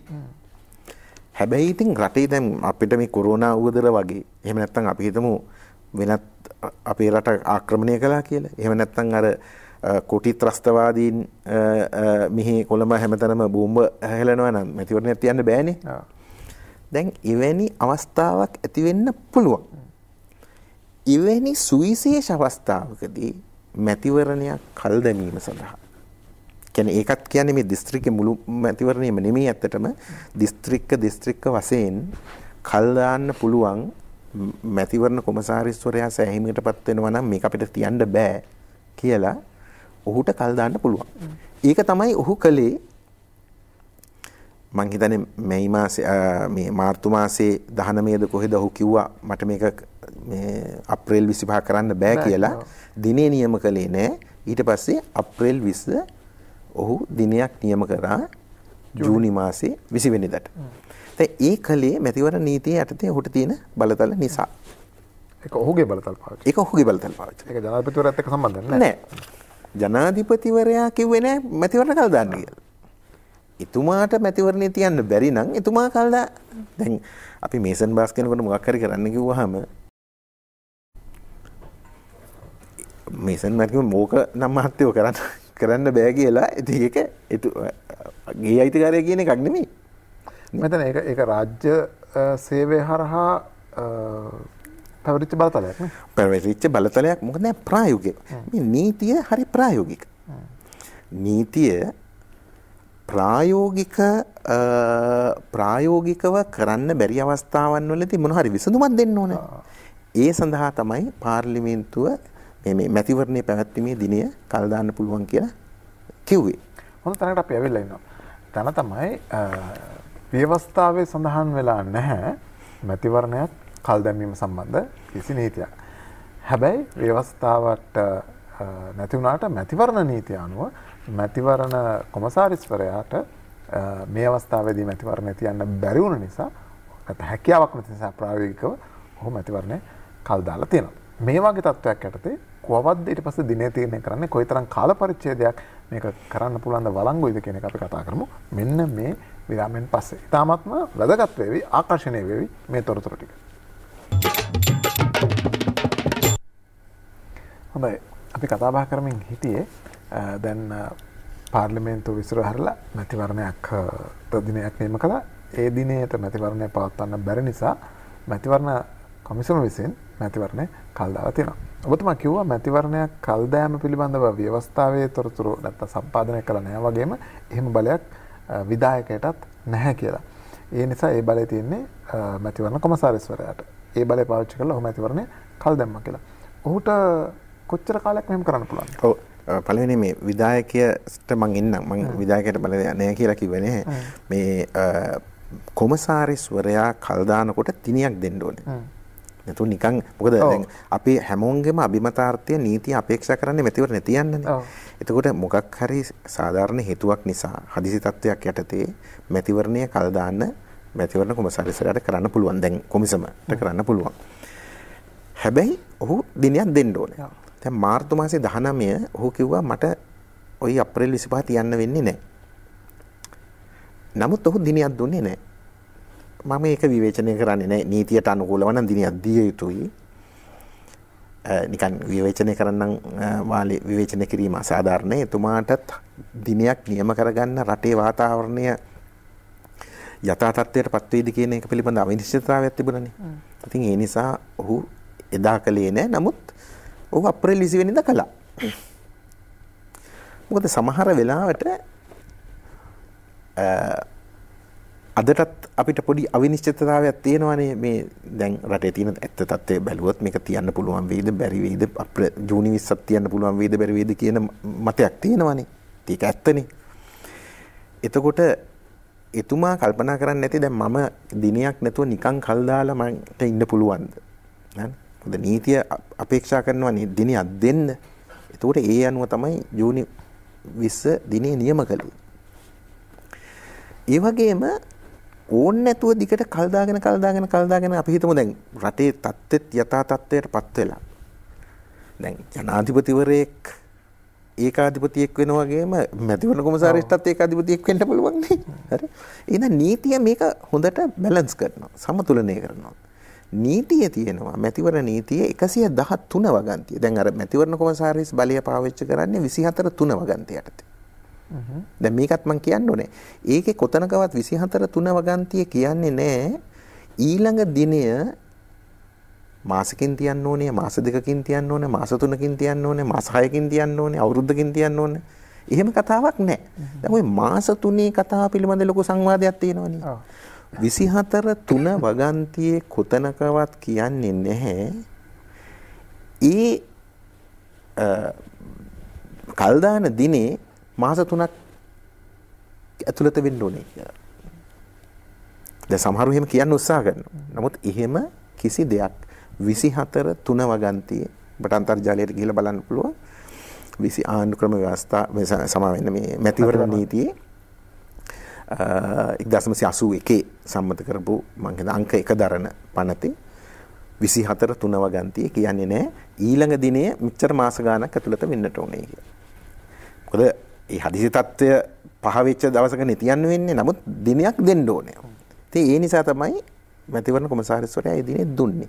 ඔහු දන්නවා ඔහුටත් මේක අසාධාරණ විදියට කරගෙන යන්න බෑ. එහෙම ඉඩකඩකුත් නැහැ. එහෙම ඉඩකඩකුත් නැහැ. ඇයි 113 වගන්තිය. මේ මැතිවරණ නීති 113 වගන්තිය කියනවා નિયમિત දිනයට මැතිවරණය නොතිබ්බොත් මැතිවරණ කොමසාරිස්වරයා ජනාධිපතිවරයාට පුළුවන් අලුතෙන් දිනයක් නියම කරන්න. දින නියම කිරීම බලය ආපහු එමත් ආපහු ජනාධිපතිටත් එනවා. නමුත් ජනාධිපති කියනවා මම ඔහු රූපවාහිනියේ කතා වලින් ඔහු අපි දුටුවා. ඔහු කියනවා මම දිනයක් නියම කළා. මැතිවරණ කොමසාරිස් දිනේ කල් දැම්මා. දැන් එතුමන්ලට පුළුවන් දවසක මැතිවරණ තියන්න මට හදිස්සියක් නැහැ කියලා. එතකොට එතුමා කියන්නේ නැහැ නේ මේක තියන්න එපා කියලා. එතුමා කියන්නේ තියන්න ඔබට පුළුවන් දවසක තියන්න. දැන් මැතිවරණ කොමසාරිස්වරයා ලියුමක් ලිව්වනේ ජනාධිපතිතුමා. ජනාධිපතිගේ පිළිතුර මොකක්ද උනේ? ජනාධිපති කිව්වා මම සම්පූර්ණ උත්සාහ කරනවා මේ රෝගී තත්ත්වය මඩලන්න. කළා මැතිවරණයක් තියන්න පුළුවන් වාතාවරණය සකස් කිරීම තමයි මගේ අපේක්ෂාව. මම මේක කරන්නම්. මැතිවරණ තියෙනක ඔබ තියාගන්න කියලා.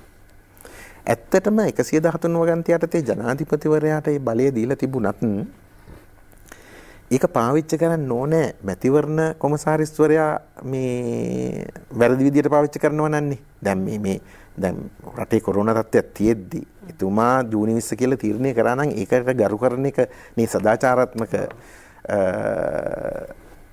මේ තත්ත්වය.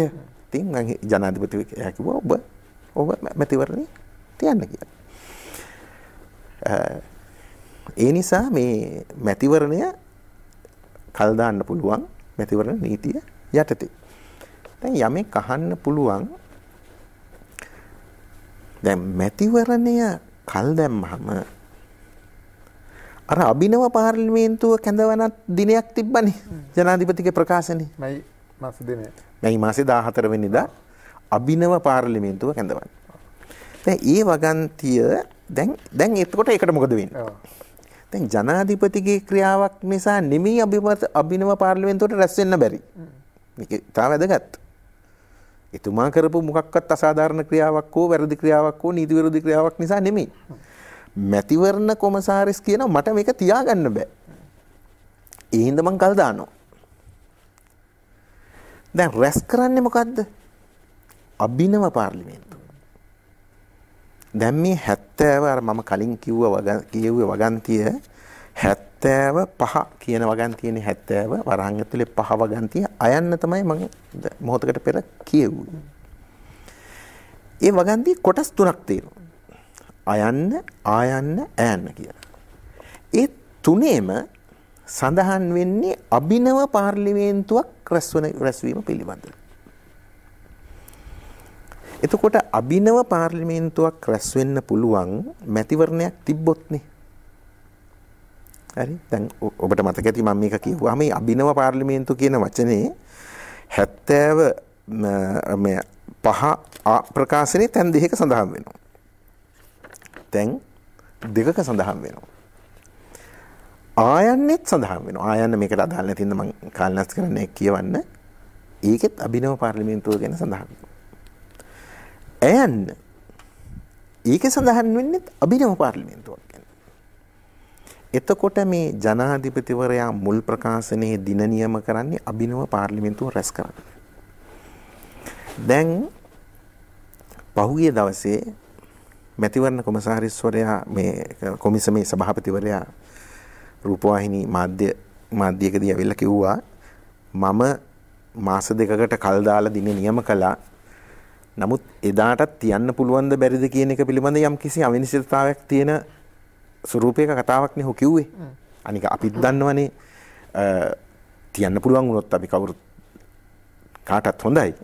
තියන්න බැරි වුණොත් ඉතින් කල් දාන්න වෙයිනේ. දැන් මිනිස්සුන්ට එන්න බැරි නම්.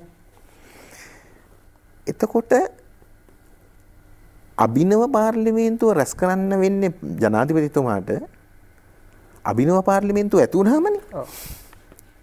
ඡන්දයක් නැතුව එක් කරන්න බෑ. ඡන්දයක් නැතුව. දැන් මේ අය වගන්තියක් උපුටා දක්වමින් කියනවා මාස 3ක් ඇතුළත අභිනව පාර්ලිමේන්තුව රැස් කරන්න. මම ඒ වගන්තිය ඔබට කියලා ඒක පැහැදිලි කරන්න මොකද්ද මේ පටලවිල්ල හැටියට පෙන්눔 කරන්න උත්සාහ කරන්නේ කියලා. කිසි පටලවිල්ලක් නැහැ. ඒ වගන්තිය තමයි 75 මං ඉස්සෙල්ලා කියෙව්වේ අයන්නනේ. ආයන්න තියෙන්නේ මේ අර අවුරුදු 5ක් ඉවර වුණාම වෙන එකක් එක මේකට අදාළ නැහැ. අයන්න. මම ඒ අයන්න කියවන්නම්. අචේදේ. ඒ කියන්නේ 75 අචේදේ හෝ ආචේදේ විධිවිධාන යටතේ ප්‍රකාශනයක් මගින් අභිනව පාර්ලිමේන්තුවේ ප්‍රථම රැස්වීම සඳහා නියම කරන ලද දිනය ඉන්පසුව කරන ලද ප්‍රකාශයක් මගින් වෙනස් කරනු ලැබිය හැක්කේය. ලැබිය යුතුය කියලා නෑ. හැක්කේ. ඒ කියන්නේ ඕනනම් පුළුවන්. ඕනනම් පුළුවන්. ඒ කියන්නේ දැන් ජනාධිපතිවරයාට උත් විශ්වාසයක් තියෙනවා නම් දැන් ජූනි 20 ස්ථිරවම මැතිවරණේ තියෙනවා කියලා ඔහුට අවශ්‍ය නම් අර මැතිවරණ අර අභිනව පාර්ලිමේන්තුව රැස්වීමේ දිනය වෙනස් කරන්න පුළුවන් ඔහුට අවශ්‍ය නම්. හැකේ. එහෙත් පසුව කරන ලද ප්‍රකාශයක් මගින් නියම කරන ලද දිනය මුල් ප්‍රකාශනයේ දින සිට මාස 3කට පසු දිනයක් නොවිය යුත්තේ. දැන් මේ වගන්තිය තියෙන්නේ මේ වගේ අවස්ථාවකදී පාවිච්චි කරන්න නෙමෙයි. ඒ කියන්නේ සමහර වෙලාවට හුඟක් වෙලාවට අපි දන්නවා සමහරට ඔබට මතකද මම දන්නේ මේ මෑත කාලෙක තියෙන මැතිවරණ වල තරම් එහෙම දෙයක් උනේ නැහැ. නමුත් ඒ කාලේ මැතිවරණ යක් ඉවර වුණාම හදිසි නීතියෙන් මේ මොකද්ද කර්ෆියු මොකද ඇඳිරි නීතිය. ඇඳිරි නීතිය දාලා තව සුමානයක් හමාරක් ඇඳිරි නීතිය දානවා. ඇයි මිනිස්සුගේ විවිධ කලකෝලහල නිසා. දැන් අපි හිතමු දැන් පාර්ලිමේන්තුව රැස් කරන දිනය රිස් කරන්න බැරි නම් එතකොට ජනාධිපතිවරයාට දැන් මැතිවරණයකුත් තියලා හරි රටේ කලබල එවැනි වෙලාවක අර පාර්ලිමේන්තු දිනය වෙනස් කිරීම සඳහා තමයි මේ වගන්තිය තියෙන්නේ. මොකද මේ වගන්තිය තියෙන්නේ අර මම කලින් කිව්ව විදිහට අභිනව පාර්ලිමේන්තුවක් ඇඳවන්නනේ. අභිනව පාර්ලිමේන්තුවක් නැති තැන අභිනව පාර්ලිමේන්තුවක් ඇඳවන්න දින නියම කරන්න පුළුවන් කමක් නැහැ. එතකොට යමෙක් අහන්න පුළුවන් එතකොට ජනාධිපතිවරයාට මේ මැතිවරණ නීතිය යටතේ නොකර ඉන්න පුළුවන්ද කියලා. එහෙම නැත්නම් ඔහුට බලයක් නැද්ද? මේ වගන්තිය අදාළ වෙන්නේ නැත්නම් බලයක් නැද්ද කියලා. නැහැ. ආණ්ඩු ක්‍රම ව්‍යවස්ථාවේ තැන් දෙකක විශේෂයෙන් සඳහන් කරනවා පාර්ලිමේන්තු කැඳවන්න සම්පූර්ණ බලය ජනාධිපතිවරයාට තියෙනවා කියලා. ඒක 71 වගන්තිය තියෙනවා. ඒ වගේම ආණ්ඩු ක්‍රම ව්‍යවස්ථාවේ 33 2 කියන වගන්තිය. 33 2 කියන වගන්තිය යටතේ ජනාධිපතිවරයාට පාර්ලිමේන්තුව රැස් කරන්න පුළුවන්. එතකොට පාර්ලිමේන්තුව මේ මාස 3ක් ඇතුළත පළවෙනි රැස්වීම තියන්න ඕනේ කියලා තියෙන්නේ අභිනව පාර්ලිමේන්තුව. අන්න ඒක තමයි වැදගත්. එතකොට අභිනව පාර්ලිමේන්තුවක් නැත්තම් ජනාධිපතිතුමාට මං හිතන්නේ නිකන් දින නියම කරන්නම් වාලේ දින නියම කරන්න බෑනේ. මුල් ප්‍රකාශනයේ තිබුණේ ඒ මැතිවරණ තියෙනවා කියන පූර්ව නිගමනයේ උඩ ඔහු දිනයක් නියම කළා. ඊට පස්සේ රටේ තත්ත්වය වෙනස් වෙලා නම් මැතිවරණ කුමාරාරිස්වරයා කවදා හරි මැතිවරණයේ තිබ්බොත් ඒ තියලා අභිනව පාර්ලිමේන්තුව ඇති වෙච්ච විගස ජනාධිපතිවරයා විසින් පාර්ලිමේන්තුව කැඳවන්න පුළුවන්. ඒ සඳහා අවශ්‍ය බලය 33 2 සහ 71 කියන වගන්තිවල පැහැදිලිව තිබෙනවා. ඒ නිසා මේ මාස 3ක කතාවක් නෑ. මාස 3 කතාව තියෙන්නේ අභිනව පාර්ලිමේන්තුවක් රැස් කරන්න. දැන් මේක අසාමාන්‍ය තත්ත්වයක් නේ. අභිනව පාර්ලිමේන්තුව රැස් කරන්න බැරි වුණේ ජනාධිපතිවරයා කරපු දෙයක් නින්ද නෙමෙයි. මැතිවරණ කොමසාරිස්වරයා ඔහුගේ වරදකුත් නෙමෙයි. කොරෝනාව නිසා මැතිවරණය ඔහුට තියාගන්න බැරි වුණොත් තියනකන් ඉන්න එපා අභිනව පාර්ලිමේන්තුව රැස් කරන්න. ඉතින් නීතිය සාධාරණ විදියට නේ අපි බලන්න ඕනේ. දැන් මේ වගන්තිය බැලුවොත් මේ වගන්තියේ අභිනව පාර්ලිමේන්තුවක් නැත්තම් ඉතින් මේක අනුකටයුතු කරන්නේ කොහොමද? මාස 3ක් ඇතුළත කටයුතු කරන්නේ කොහොමද? එතකොට කවුරු හරි කියනවා නම් මේ වගන්තිය දැන් ක්‍රියාත්මක කරන්න බැරි වෙන නිසා ජනාධිපතිවරයාගේ විසිරුවා හැරීමේ කවලංගු වෙනවා කියලා එක හාස්‍ය හොඳයි. දැන් අපි කතාව මෙච්චර වෙලා කතා කළේ ව්‍යවස්ථාව මුල් කරගෙන සහ නීතිය මුල් කරගෙන තිබෙනා වූ තත්ත්වයන් පිළිබඳව. ඒ වගේම දේශපාලනය තුළ තිබෙනවා නීතිය වගේම සදාචාරය කියලා දෙයක්. මොකද සදාචාරය කියන එකත් හරි වැදගත්. එතකොට දැන් පැරණි පාර්ලිමේන්තුවක් නැවත කැඳවීම දේශපාලන සදාචාරාත්මක වශයෙන් මොන වගේ තත්ත්වයක්? ඔව් දැන් මේ ඉල්ලීම ඇත්තටම. ඔව් ඇත්තටම ආණ්ඩු ක්‍රම ව්‍යවස්ථාවේ පැහැදිලිව සඳහන් වෙනවනේ මේ පාර්ලිමේන්තුවක් තියෙන්න පුළුවන් අවුරුදු 5යි. එතකොට සදාචාරාත්මක වශයෙන් ඒකයි අවුරුදු 4මාරකින් ඒකත් අනවශ්‍ය සංශෝධනයක් මේ 19 වන ආණ්ඩු ක්‍රම ව්‍යවස්ථා සංශෝධනයත් ආවේ මොන හේතුවක් නිසා හරි 4මාරෙන් පස්සේ ජනාධිපතිවරයාට විසිරුවා හරිනවන්න පුළුවන් නේ. ජනාධිපතිවරයා විසිරුවා හරියේ නැත්නම් අවුරුදු 4මාරකට පස්සේ කොහොමත් තව මාස 5කින් අවුරුදු 5 සම්පූර්ණ කරාම ඉබේට පාර්ලිමේන්තුව විසිරුවා හැරෙනවා. ජනාධිපති කරන ක්‍රියාවක නෙමෙයි ඒක විසිරුවා හැරෙනවා නීතිය ක්‍රියාත්මක වෙන්නේ. ඒ අනුව සැප්තැම්බර් මාසේ හෝ අගෝස්තු මාසේ වෙනකොට මේ පාර්ලිමේන්තු මන්ත්‍රීවරුන්ගේ අවුරුදු 5 කාල සීමාව ඉවරයි කොහොමත් ඒ අයට සදාචාරාත්මක අයිතියක් නැහැ. එතකොට දැන් පාර්ලිමේන්තුව අපි හිතමු ජූනි 2 කැඳවන්න නැතුව අපි හිතමු අපිට ඔක්තෝබර් මාසේ තියන්න උනා නම් මේ පාර්ලිමේන්තුව කැඳවලා රැස් කරන්න පුළුවන්ද? ඒකේ පිළිබඳ සදාචාරාත්මක තත්ත්වයක් තියෙනවද?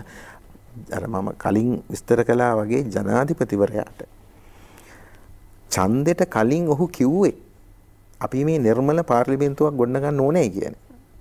ඒ මත තමයි ඔහු ජනවරම ඉල්ලුවේ. එතකොට මේ මිනිස්සු 69 ලක්ෂයක් ඡන්දෙ දුන්නේ අන්න ඒ සදාචාරවත් පාර්ලිමේන්තුවක් ගොඩනගන්න. එහෙම නැතුව අර යල්පැන ගිය දූෂිතයි කියලා ජනතාව විශ්වාස කරන පාර්ලිමේන්තුවක්කට බලය දෙන්න නෙමෙයි. තව දෙයක් තියෙනවා මෙතෙන්දි කිව යුතු. අද පාර්ලිමේන්තුවේ ওই සදාචාරාත්මක කාරණාවත් එක්ක බොහොම බද්ධ. ඒ තමයි අද පාර්ලිමේන්තුවේ 130ක් 129ක් മന്ത്രിවරු ඉන්නේ විපක්ෂයේ. ආණ්ඩු පක්ෂයට තියෙන්නේ മന്ത്രിවරු 95යි.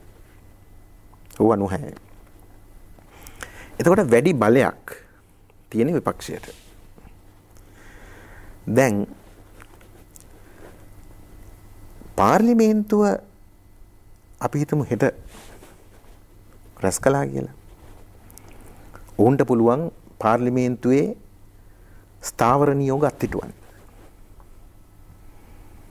දැස්ති ස්ථාවර නියෝග වල තමයි තියෙන්නේ ওই පනත් සම්මත කරන ක්‍රමවේදය. උන් අත්හිටුවලා මේ නාම යෝජන අවලංගු කරන නීතියක් ගෙනාවොත් මොකද වෙන්නේ?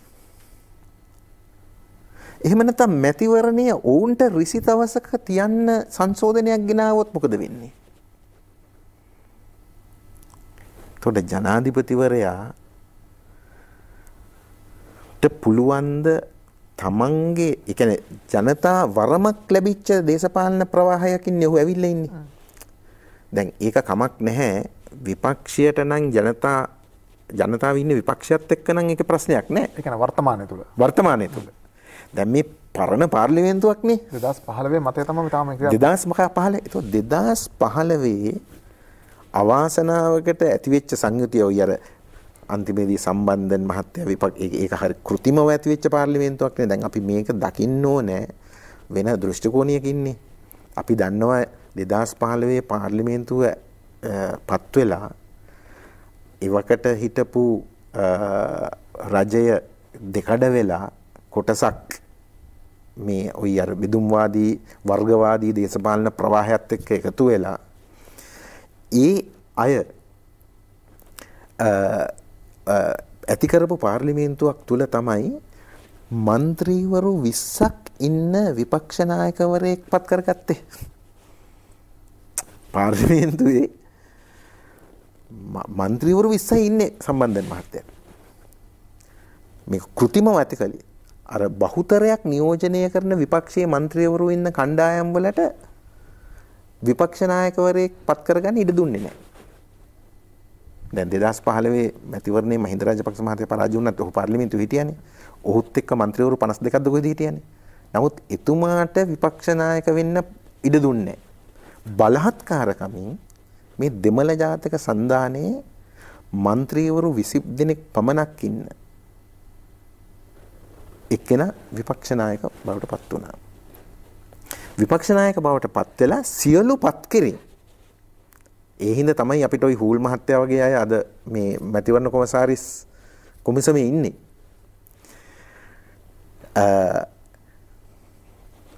මේ කෘතිම පාර්ලිමේන්තුවක් ගොඩ නැගුණා. කියන්නේ ජනමතය නියෝජනය වෙන්නේ නැති පාර්ලිමේන්තුවක් ගොඩ නැගුණා. දැන් මේ වර්ගවාදී දේශපාලන ප්‍රවාහයට උවමනා කරනවා ওই වර්ගවාදී දේශපාලන මත මේ පාර්ලිමේන්තුව හසුරවන්න. ඒක තමයි පහුගිය අවුරුදු 5 ඇතුළත සිද්ධ වුණේ.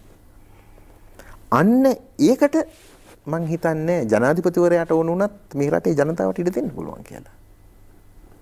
අද ජනමතයක් ඇති වෙලා තියෙනවා විශේෂයෙන්ම පාස්කු ප්‍රහාරයෙන් පස්සේ.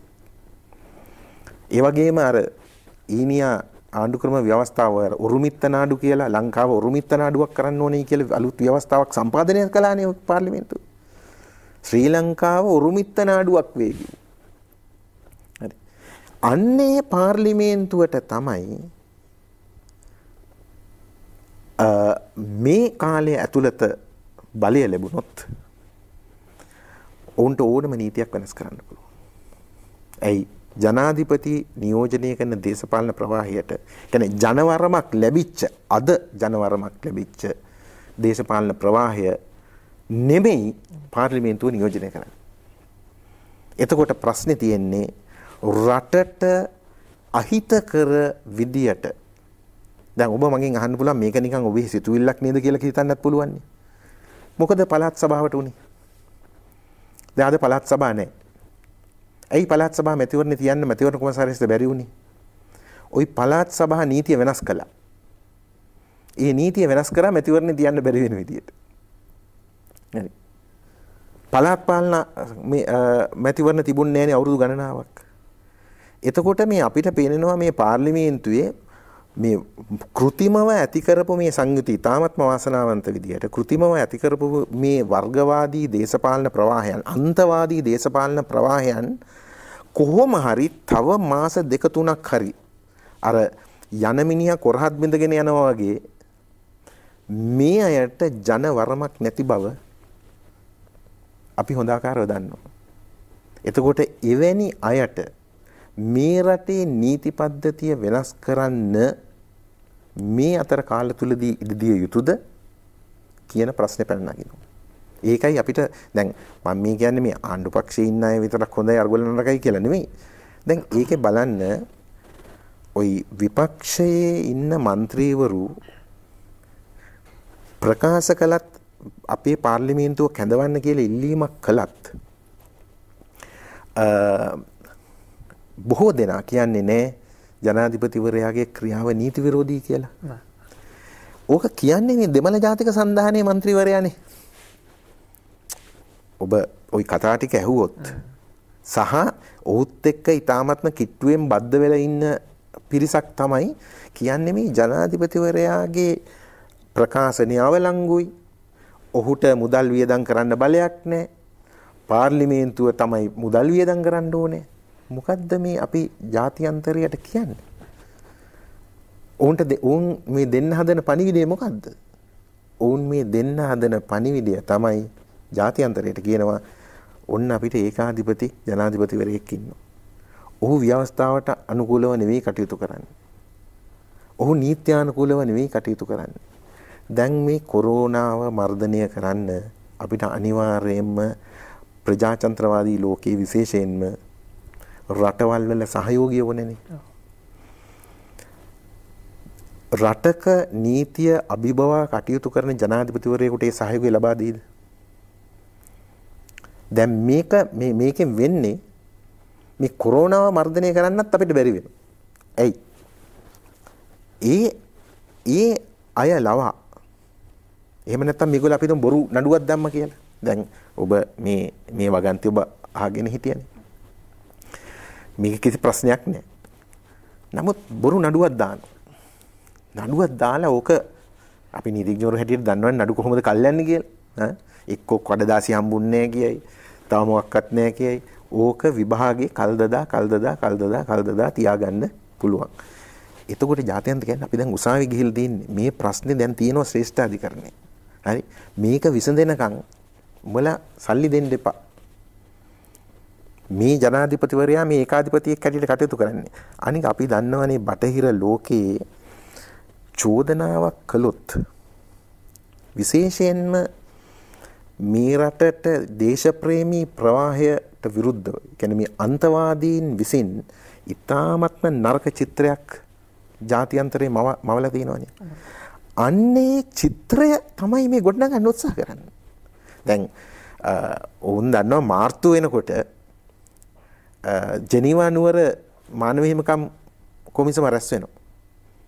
දැන් එතකොට උන්ට කියන්න බල අපි කිව්වේ දැන් තාම මේ අරක විසඳිලා නැහැ. ඔබ නඩුව එක දවසකින් ඉවර වෙන්නේ නැහනේ. මේ ජනාධිපතිවරයාගේ අවිනිශ්චිතභාවයක් තියෙන ඔහු නීත්‍යානුකූල කටයුතු කරනවාද ඒකාධිපති කරේ කටයුතු කරනවාද කියන එක අධිකරණයේ හමුවේ තියෙන්නේ. එතකොට අපිට රටක් හැටියට අපි නැගිටලා බොහොම ලස්සනට මේ කොරෝනාවත් මර්ධනය කරගෙන රට සංවර්ධනය කිරීමේ අවස්ථාව නැති කිරීමේ පරමාර්ථයක් මේක පිටපස මේ සදාචාර විරෝධී නීතිය පැත්තකින් තියන්නේ. සදාචාර විරෝධී සහ මේ රටේ ජනමතයට විරුද්ධ රටේ කීර්තිනාමය හානි කිරීමේ මහා ව්‍යායාමයක් ව්‍යාපෘතියක් ක්‍රියාත්මක කරනවා කියන එක පැහැදිලි වෙනවා. හොඳයි. තවදුරටත් අපි කතා කරමු. තවත් අපිට පැය භාගයකට ආසන්න කාලයක් ඉතුරු වෙලා තියෙනවා. මේ කතාබහේ තවත් බොහොම මෙතෙක් කතා නොකර ආකර්ෂණීය තොරතුරු කීපයක් අපි කතා කරන්න බලාපොරොත්තු වෙනවා මේ විරාමයෙන් පසුව.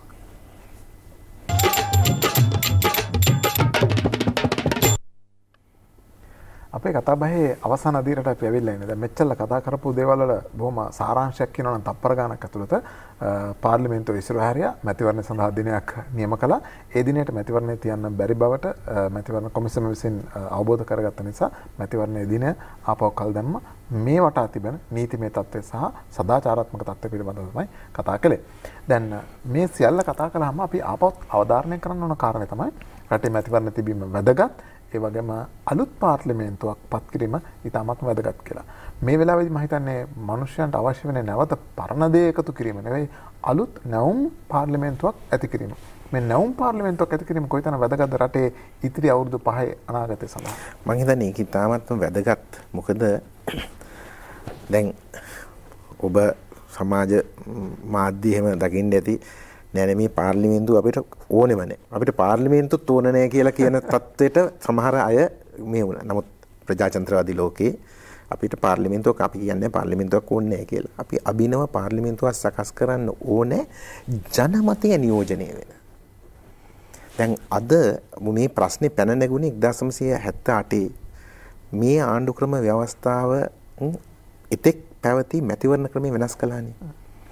තමන්ගේ කොට්ටාසයට දැන් මම දන්නේ නැහැ මම දෙහිවල ප්‍රදේශයේ පදිංචි වෙලා ඉන්නේ මට ඉන්න മന്ത്രിවරයා කවුද කියලා මම දන්නේ නැහැ. මුළු දිස්ත්‍රික්කයටම മന്ത്രിවරු ගොඩක් ඉන්නවා. අපේ ප්‍රශ්න කියන්න മന്ത്രിවරයෙක් නැහැ.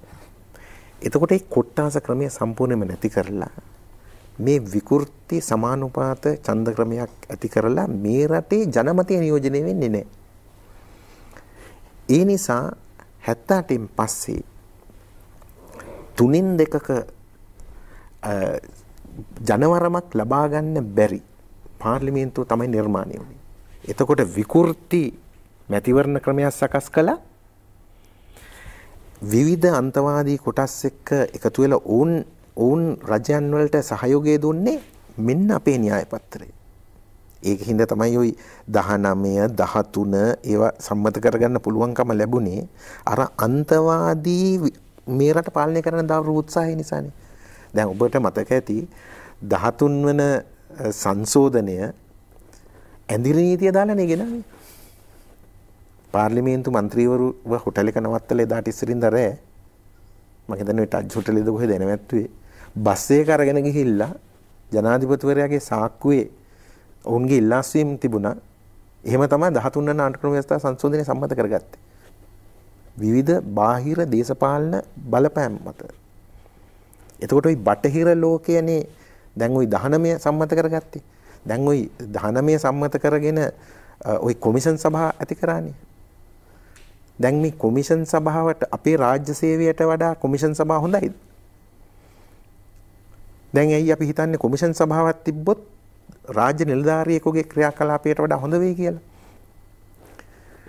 රාජ්‍ය සේවය නේද ස්වාධීන කරන්න ඕනේ. නැතුව රාජ්‍ය සේවය කියන්නේ අපේ මධ්‍ය මහා විද්‍යාලයකින් සමත් වෙලා ලංකාවේ විශ්වවිද්‍යාලයකට ගිහිල්ලා ලංකාව ගැන දේශප්‍රේමී අදහස් තියෙන කාටද?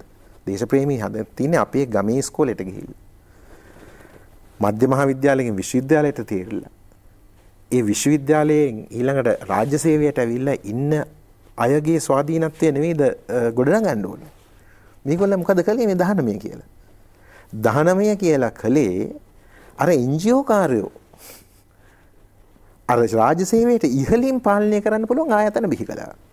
ඔය උගත් දෙනෙක් හිතනවා මේ කොමිෂන් සභාවේ ඉන්නේ අපේ රාජ්‍ය සේවය නම් ප්‍රශ්නයක් නෑ. ඇයි මේක විකෘත වුනේ? දැන් ওই පාස්කු ප්‍රහාරයෙන් 300ක් මැරුණානේ. දැන් උච්චර අනර්ගණන් පොලිස් කොමිෂන් ওই 19 ඇති කරපු පොලිස් කොමිෂන් සභාවක්. ඒ දවස්වල රට පාලනය කරේ පොලිස්පතිනේ.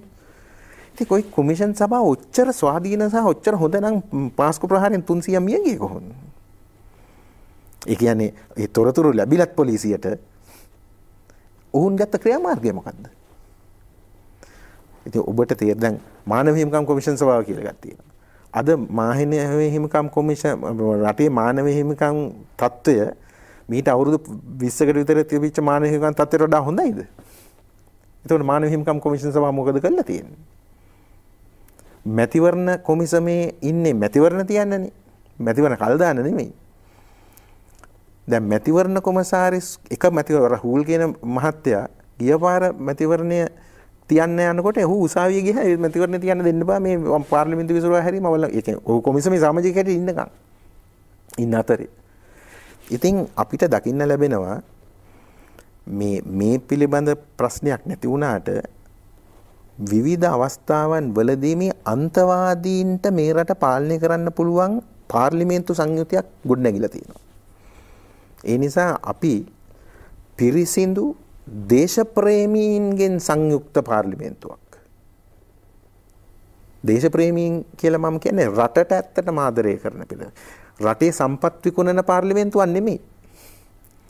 රටට ආදරය කරන රට ගැන හිතන බැංකු කඩන පාර්ලිමේන්තුවක් නෙමෙයි.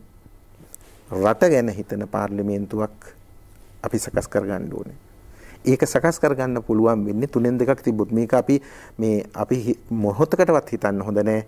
මේ 3න් 2කින් රට දරදඬු වෙනවා එහෙම නැත්නම් ඒකාධිපති පාලනයක් කරා යනවා කියලා. මේ විකෘතිය අපි නැති කරන්න මේ මැතිවරණ ක්‍රමය වෙනස් කරලා අනාගතයේදී මේ රටේ ජනමතය නියෝජනය කරන අපේ රටේ හම්බන්තොට ඉන්න නුවර ඉන්න කිලිනෝච්චියේ ඉන්න ජනතාවගේ මතය නිවැරදි ලෙස නියෝජනය කරන විකෘති විදියට නියෝජනය කරන පාර්ලිමේන්තුවක් නැතුව නිවැරදි පාර්ලිමේන්තුවක් අපි ගොඩනගන්න ඕනේ. ඒ සඳහා අපි අනිවාර්යයෙන්ම පුළුවන් ඉක්මනින් මැතිවරණයට යන්න ඕනේ. මේ කොරෝනා උවදර නැති වුනහම අපි മന്ത്രിවරුන් ඡන්දයකට ආණ්ඩු පක්ෂයේ වේවා විපක්ෂයේ වේවා හොඳ මිනිස්සු ටිකක් පත් කරගන්න අපි අධිටන් කරගන්න ඕනේ. ඔබතුමා හිතන විදිහට දැන් පුද්ගල පක්ෂ ભેදකින් තොරව ඔබතුමා ඉස්සෙල්ලා කිව්වා මේ මිනිස්සු කියනවා මේ පාර්ලිමේන්තුවක් ඕනෙම නැහැ වගේ කියලා. ඒ තරම් තත්වයකට සාමාන්‍ය ලෝක මිනිස්සු එහෙම කියන්නේ නැහනේ. හැමෝම කියන්නේ පාර්ලිමේන්තුවක් ඕනේ කියලා. හැබැයි මේ වගේ කලකිරීමක් මිනිස්සු ඇති වෙන්නේ නැත්තේ ඇයි? නිකම් බලන්න මේ නෙවෙයි සාමාන්‍ය පොදු විදිහට කතා. නෑ බලන්න ඔහු ක්‍රියාදාමීනේ. මම හිතනවා මේ ඒ කාලේ හිටපු ආණ්ඩු පක්ෂයත් ඒ වගේම මේ පක්ෂ ભેදයකින් තොරව ඒ ගිය පුද්ගලයන්ගේ ක්වොලිටි එක පිළිබඳ ලොකු සැකයක් ජනතාවට ඇති වුණානේ. ඒ කියන්නේ හුඟක් වෙලාවට දැන් සම්මත කරපු නීති බලන්න අර අතුරුදහන් වීමේ කාර්යාල පනත ඒවා සීරම අර පිටරටියන්ට පාලනය කරන්න තැන් හදන එකනේ න්‍යාය පත්‍රය උනේ. රටට වැඩ කරන්න නෙමෙයිනේ. එතකොට මේ කොමිෂන් සභා දාලා ඔය NGO වලට බර අය දාලා මේ රටේ සම්පූර්ණ යාන්ත්‍රණය විජාතිකරණය කරන්න. එහි ප්‍රතිඵලයක් හැටියට මේ රටේ සම්පත් හම්බන්තොට අද වරාය අපිට නැහෙනේ. මේ රටේ තියෙන සම්පත් ටික නැති කර මේ වර්ග සතක්ම 25000 ඒ තියෙනවා මේ විදිහට විකුණුවොත් අපිට මොනවද ඉතුරු වෙන්නේ? එතකොට මේ පක්ෂේ මොක වුණත් අර රටට ආදරය කරන්නේ නැති මිනිස්සු පාර්ලිමේන්තුවට රිංගගත්ත නිසා තමයි ජනතාවට පාර්ලිමේන්තුව වෙන මම දැක්ක එක සමාජ මාධ්‍යක දාලා තියෙනවා මේ පාස්කු බෝම්බේ පිපිරෙන්න දෙන්නේ පාර්ලිමේන්තුවේ කියලා. නෑ මම කියන්නේ අපි එහෙම ප්‍රාර්ථනා කරනව නෙමෙයි. දැන් මිනිස්සුන්ට ඊතරම් අප්‍රිය ජනක තත්ත්වයක් ඔබ එකඟ වෙයි අද සමාජ මාධ්‍ය ජාලාවල කොතරම් විරෝධයක් මේ පාර්ලිමේන්තු මන්ත්‍රීවරුන් සම්බන්ධව තියෙනවද කියලා. ඒකට හේතුව ඔවුන්ගේ ක්‍රියාකලාපය රටට හිතකර විදියට කටයුතු කරන බවක් පෙන්වෙන්නේ නැති නිසා. හොඳයි. අපේ කතාබහේ අවසාන මිනිත්තු කිහිපෙදී මම කැමති ඔබතුමාගේ අවධානය මේ මොකද සමහරලාට කෙනෙක් මුළු පැය දෙකම කාල පරිච්ඡේදය නරඹන්නට නැතුව ඇති. ඒ නිසා සමස්ත සාරාංශයකට මේ කතාබහ ගෙනෙනවා නම් අපි ආරම්භ කරපු තැන තමයි මේ වෙලාවේ ව්‍යවස්ථා අර්බුදයක් තියෙනවාද මැතිවරණය පවත්වන්න හැකියාවක් නොමැතිකම නිසා. එතන ඉඳලා ඒ වගේම නව පාර්ලිමේන්තුවක් අභිනව පාර්ලිමේන්තුවක් අවශ්‍යතාවය කොයිතරම්ද කියන එකෙන් තමයි අපි කතාබහේ මේ මෙතෙන්ට ඇවිල්ලා තියෙන්නේ. මේ කතා කරපු ටිකේ අර්බුදයක් නැහැ කියන ඔබ ඉතා පැහැදිලිව කිව්වා. ඒ වගේම අලුත් පාර්ලිමේන්තුවක අවශ්‍යතාවය ඉතා ලස්සනට පැහැදිලි කරා. මේක අපිට ඉතා සාරාංශගත කරලා කියන්න අපේ වැඩසටහනේ අවසානයේ මට කියන්න පුළුවන් පාර්ලිමේන්තුවක් මේ මාස 3ක් ඇතුළත කැඳවන්න ඕනේ. ඒ නිසා මේ කල්දාපු පාර්ලිමේන්තුව නැවත රැස් කරන්න ඕනේ. රැස් කිරීමට ව්‍යවස්ථාව අපේක්ෂා කරනවා කියන එක සම්පූර්ණ අසත්‍යයක්. 75 වගන්තියේ මම ඔබට කියවුවා. පැහැදිලිව සඳහන් වෙනවා කැඳවන්න ඕනේ අභිනව පාර්ලිමේන්තුවේ. අභිනව පාර්ලිමේන්තුව කියන වචනය 75 වගන්තියේ පැහැදිලිව සඳහන් වෙනවා. එතකොට අභිනව පාර්ලිමේන්තුවක් තියන්න නම් මැතිවරණ කොමසාරිස් මැතිවරණේ තියන්න ඕනේ. ඒ හින්දා මේ මාස 3කින් නෙවෙයි නීතිය කියනවා නීතිය අපේක්ෂා කරන්නේ කළ හැකි දේ කිරීමට මිසක් කළ නොහැකි දේ කිරීම නීතිය අපේක්ෂා කරන්නේ නැහැ කියලා. එතකොට මැතිවරණ කොමසාරිස්ට මැතිවරණේ තියන්න බැරි නම් මාස 3ක් ඇතුළත ඔහුට තියන්න පුළුවන් වෙලාවක පාර්ලිමේන්තුව අභිනව පාර්ලිමේන්තුවක් ඇති වෙච්ච දවසක විතරයි ජනාධිපතිවරයාට පාර්ලිමේන්තුවක් ඇඳවන්න පුළුවන්කම තියෙන්නේ. එහෙම නැතුව මොකද ඒ වගන්තියේ උන් උපුටා දක්වන වගන්තියේ ඕන ওই අභිනව කියන වචනේ ගැන සඳහන් කරන්නේ අභිනව පාර්ලිමේන්තුව. පරණ පාර්ලිමේන්තු දූෂිත පාර්ලිමේන්තු දූෂිත മന്ത്രിවරු එක්රැස් කරන ව්‍යායාමයක් අපිට කරන්න පුළුවන් කමක් නැහැ. මේකේ මේ කිසිම නීත්‍යානුකූල භාවයක් මේ ජනාධිපතිවරයාගේ ඒ ප්‍රකාශනේ කවදාක්වත් අවලංගු වෙන්න බෑ මැතිවරණ කොමසාරිස්වරයාගේ ක්‍රියාවකින්. ඔහුගේ ක්‍රියාව ජනාධිපතිවරයා නීත්‍යානුකූල ප්‍රකාශනයක් කළා තියෙනවා. ඒ නීත්‍යානුකූල ප්‍රකාශනයේ වෙනත් කෙනෙකුගේ ක්‍රියාවකින් අනීතික වෙන්නවත් බලරහිත වෙන්නවත් පුළුවන් කමක් නැහැ. ඒකයි මට කියන්නේ. ඒ වගේම ඔබතුමා ඉත ලස්සනට පැහැදිලි කරුවා මේ වෙලාවේ පාර්ලිමේන්තුවක් නැති වුණාට අවශ්‍ය නීතිමය සහ මූල්‍යමය වශයෙන් හැම ප්‍රතිපාදනයක්ම ප්‍රමාණවත් මේ තියෙන තත්ත්වය ජය අරගෙන කොරෝනා පරාජයටපත් කළා නැවත රට යථා තත්ත්වයට පත් කරන්න ජනාධිපතිතුමාට ප්‍රමාණවත් පරිදි ප්‍රතිපාදන තියෙනවා. 150 වගන්තියේ 153 වන වගන්තියේ පැහැදිලිව කියනවා පාර්ලිමේන්තුවක් විසුරුවා හැරියාම ඒ විසුරුවා හැරපු පාර්ලිමේන්තු විසුරුවා හැර තිබෙන කාල සීමාව තුල සහ තව මාස 3ක් ඔබට අවශ්‍ය මුදල් ඒකාබද්ධම අරමුදලින් ජනාධිපතිතුමාට බලය දීලා තියෙනවා. ඉතින් ඒ වගේම නීති සකස් කරන්න පාර්ලිමේන්තුව සකස් කරන්න ඕනේ දැනට නීති ප්‍රමාණවත් තරමින් තියෙනවා. දැන් ওই නිරෝධායන පනත ගත්තොත් සහ රෝග මේ ව්‍යාප්තිය මැඩීම සඳහා තියෙන පනතේ සෞඛ්‍ය ඇමතිවරයා තමයි ගැසට් පත්‍රයක් ඒ අදාළ ඇමතිවරයා තමයි ගැසට් පත්‍රයක් යොදලා ඕනම නීතියක් හදන්න ප්‍රතිපාදන තියෙනවා. ඒ නිසා පාර්ලිමේන්තුවක් රැස් කිරීමේ කිසිම අවශ්‍යතාවයක් නැහැ. එක රැයකින් අඩුපාඩුවක් තියෙනවා නම් ඒ ගැසට් එක ගහන්න මේ සෞඛ්‍ය ඇමතිට බලය තියෙනවා. ඒ වගේම ඔබතුමා කිව්වා පරණ පාර්ලිමේන්තුව නැවත කැඳවීමේ සදාචාරාත්මක හේතුවක් නැහැ. මොකද එහි තියෙන ජනමතය යල්පැන ගිය ජනමතයක් කියලා. ඒකත් පොඩ්ඩක් පැහැදිලිව. ඒ කියන්නේ 2015 තියෙන ජනමතය ප්‍රතික්ෂේප වුණානේ මේ ඡන්දේ. ජනාධිපති ඡන්දේ ඉල්ලුවෙත් මට පිරිසිදු පාර්ලිමේන්තුවක් මම මේක විසිරුවනවා මට ලබන්න පුළුවන්. දැන් ජනතාව එකට කැමතුනේ නැත්තම් ඔය ඉන්න කට්ටියම තියාගන්න උවමනාව තිබුණා නම් ජනාධිපති ඡන්ද දෙන්නේ නැහැ. එහෙනම් ඒ ප්‍රවාහයේ ඉන්න කෙනෙක්ව ඡන්ද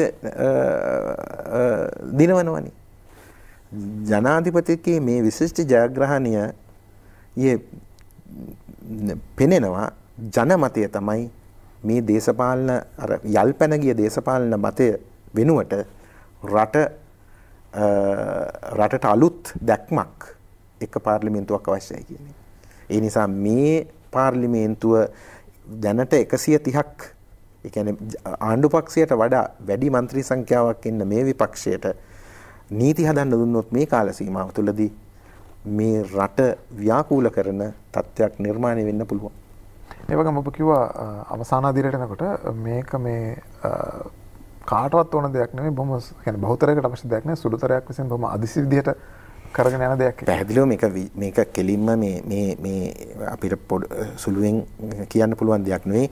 මේ දෙමළ ජාතික සන්ධානයේ മന്ത്രിවරයාගේ මේ උනන්දුව මේ පරණ පාර්ලිමේන්තු කැඳවීම පිළිබඳ යටි අරමුණක් තියෙනවා කියන එක ඉතාමත් පැහැදිලි.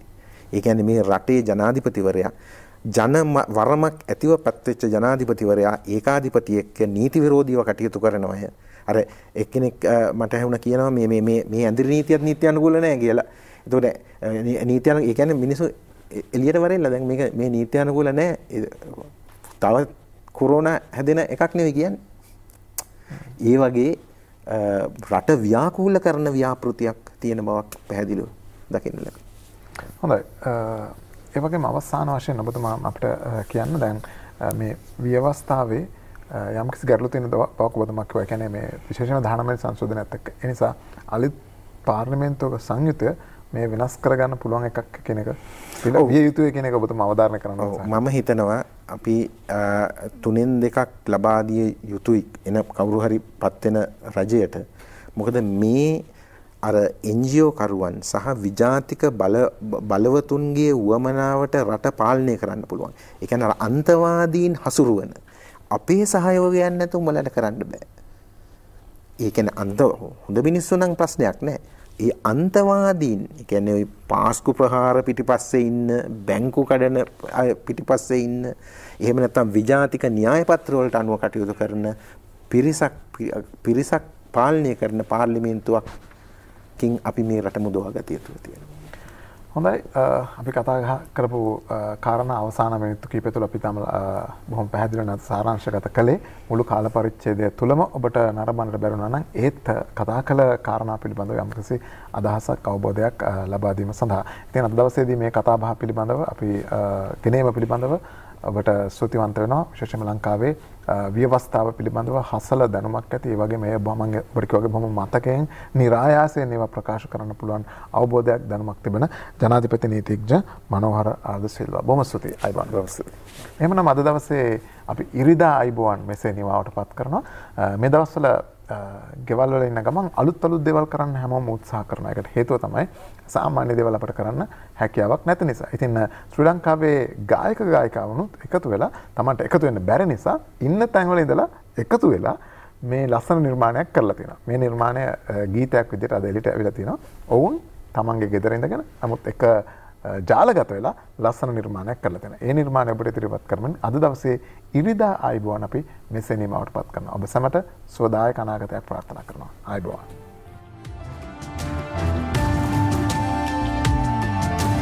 රට රකිනා විරුවානනේ සුවගිනිනා විරුවානනේ මේ ආචාරය පුදන්නේ ඔබටයි ජාතියේ.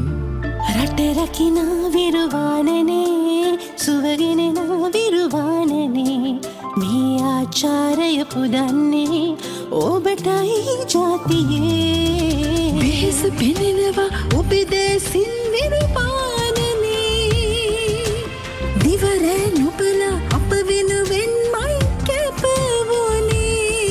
අප ජීවිත රැඳුනේ ඔබේ දෑතේ ඔබ කළ විරුකම් රැඳේ හදේ. රට රකිනා විරුවානනේ සුවගෙනනා විරුවානනේ මේ ආචාරය පුදන්නේ ඔබටයි ජාතියේ. රට රකිනා විරුවානනේ සුවගෙනනා විරුවානනේ මේ ආචාරය පුදන්නේ ඔබටයි ජාතියේ.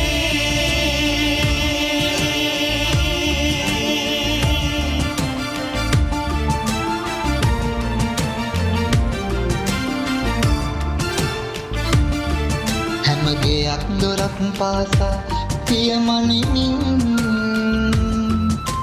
කාගේ දුක සැප විමසලා ආදරෙන් හැම ගියක් දොරක් පාසා පියමනිමින්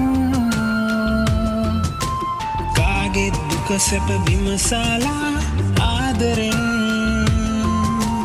තුරවී දුප්පත් පොහොසත් සියලුම බේදවලින් කරනා මෙහෙවර අපි සැමදා අගයමු හදවතින්. රට රකිනා විරුවානනේ සුවගෙනනා විරුවානනේ මේ ආචාරය පුදන්නේ ඔබටයි ජාතියේ. රට රකිනා විරුවානනේ සුවගෙනනා විරුවානනේ මේ ආචාරය පුදන්නේ ඔබටයි ජාතියේ.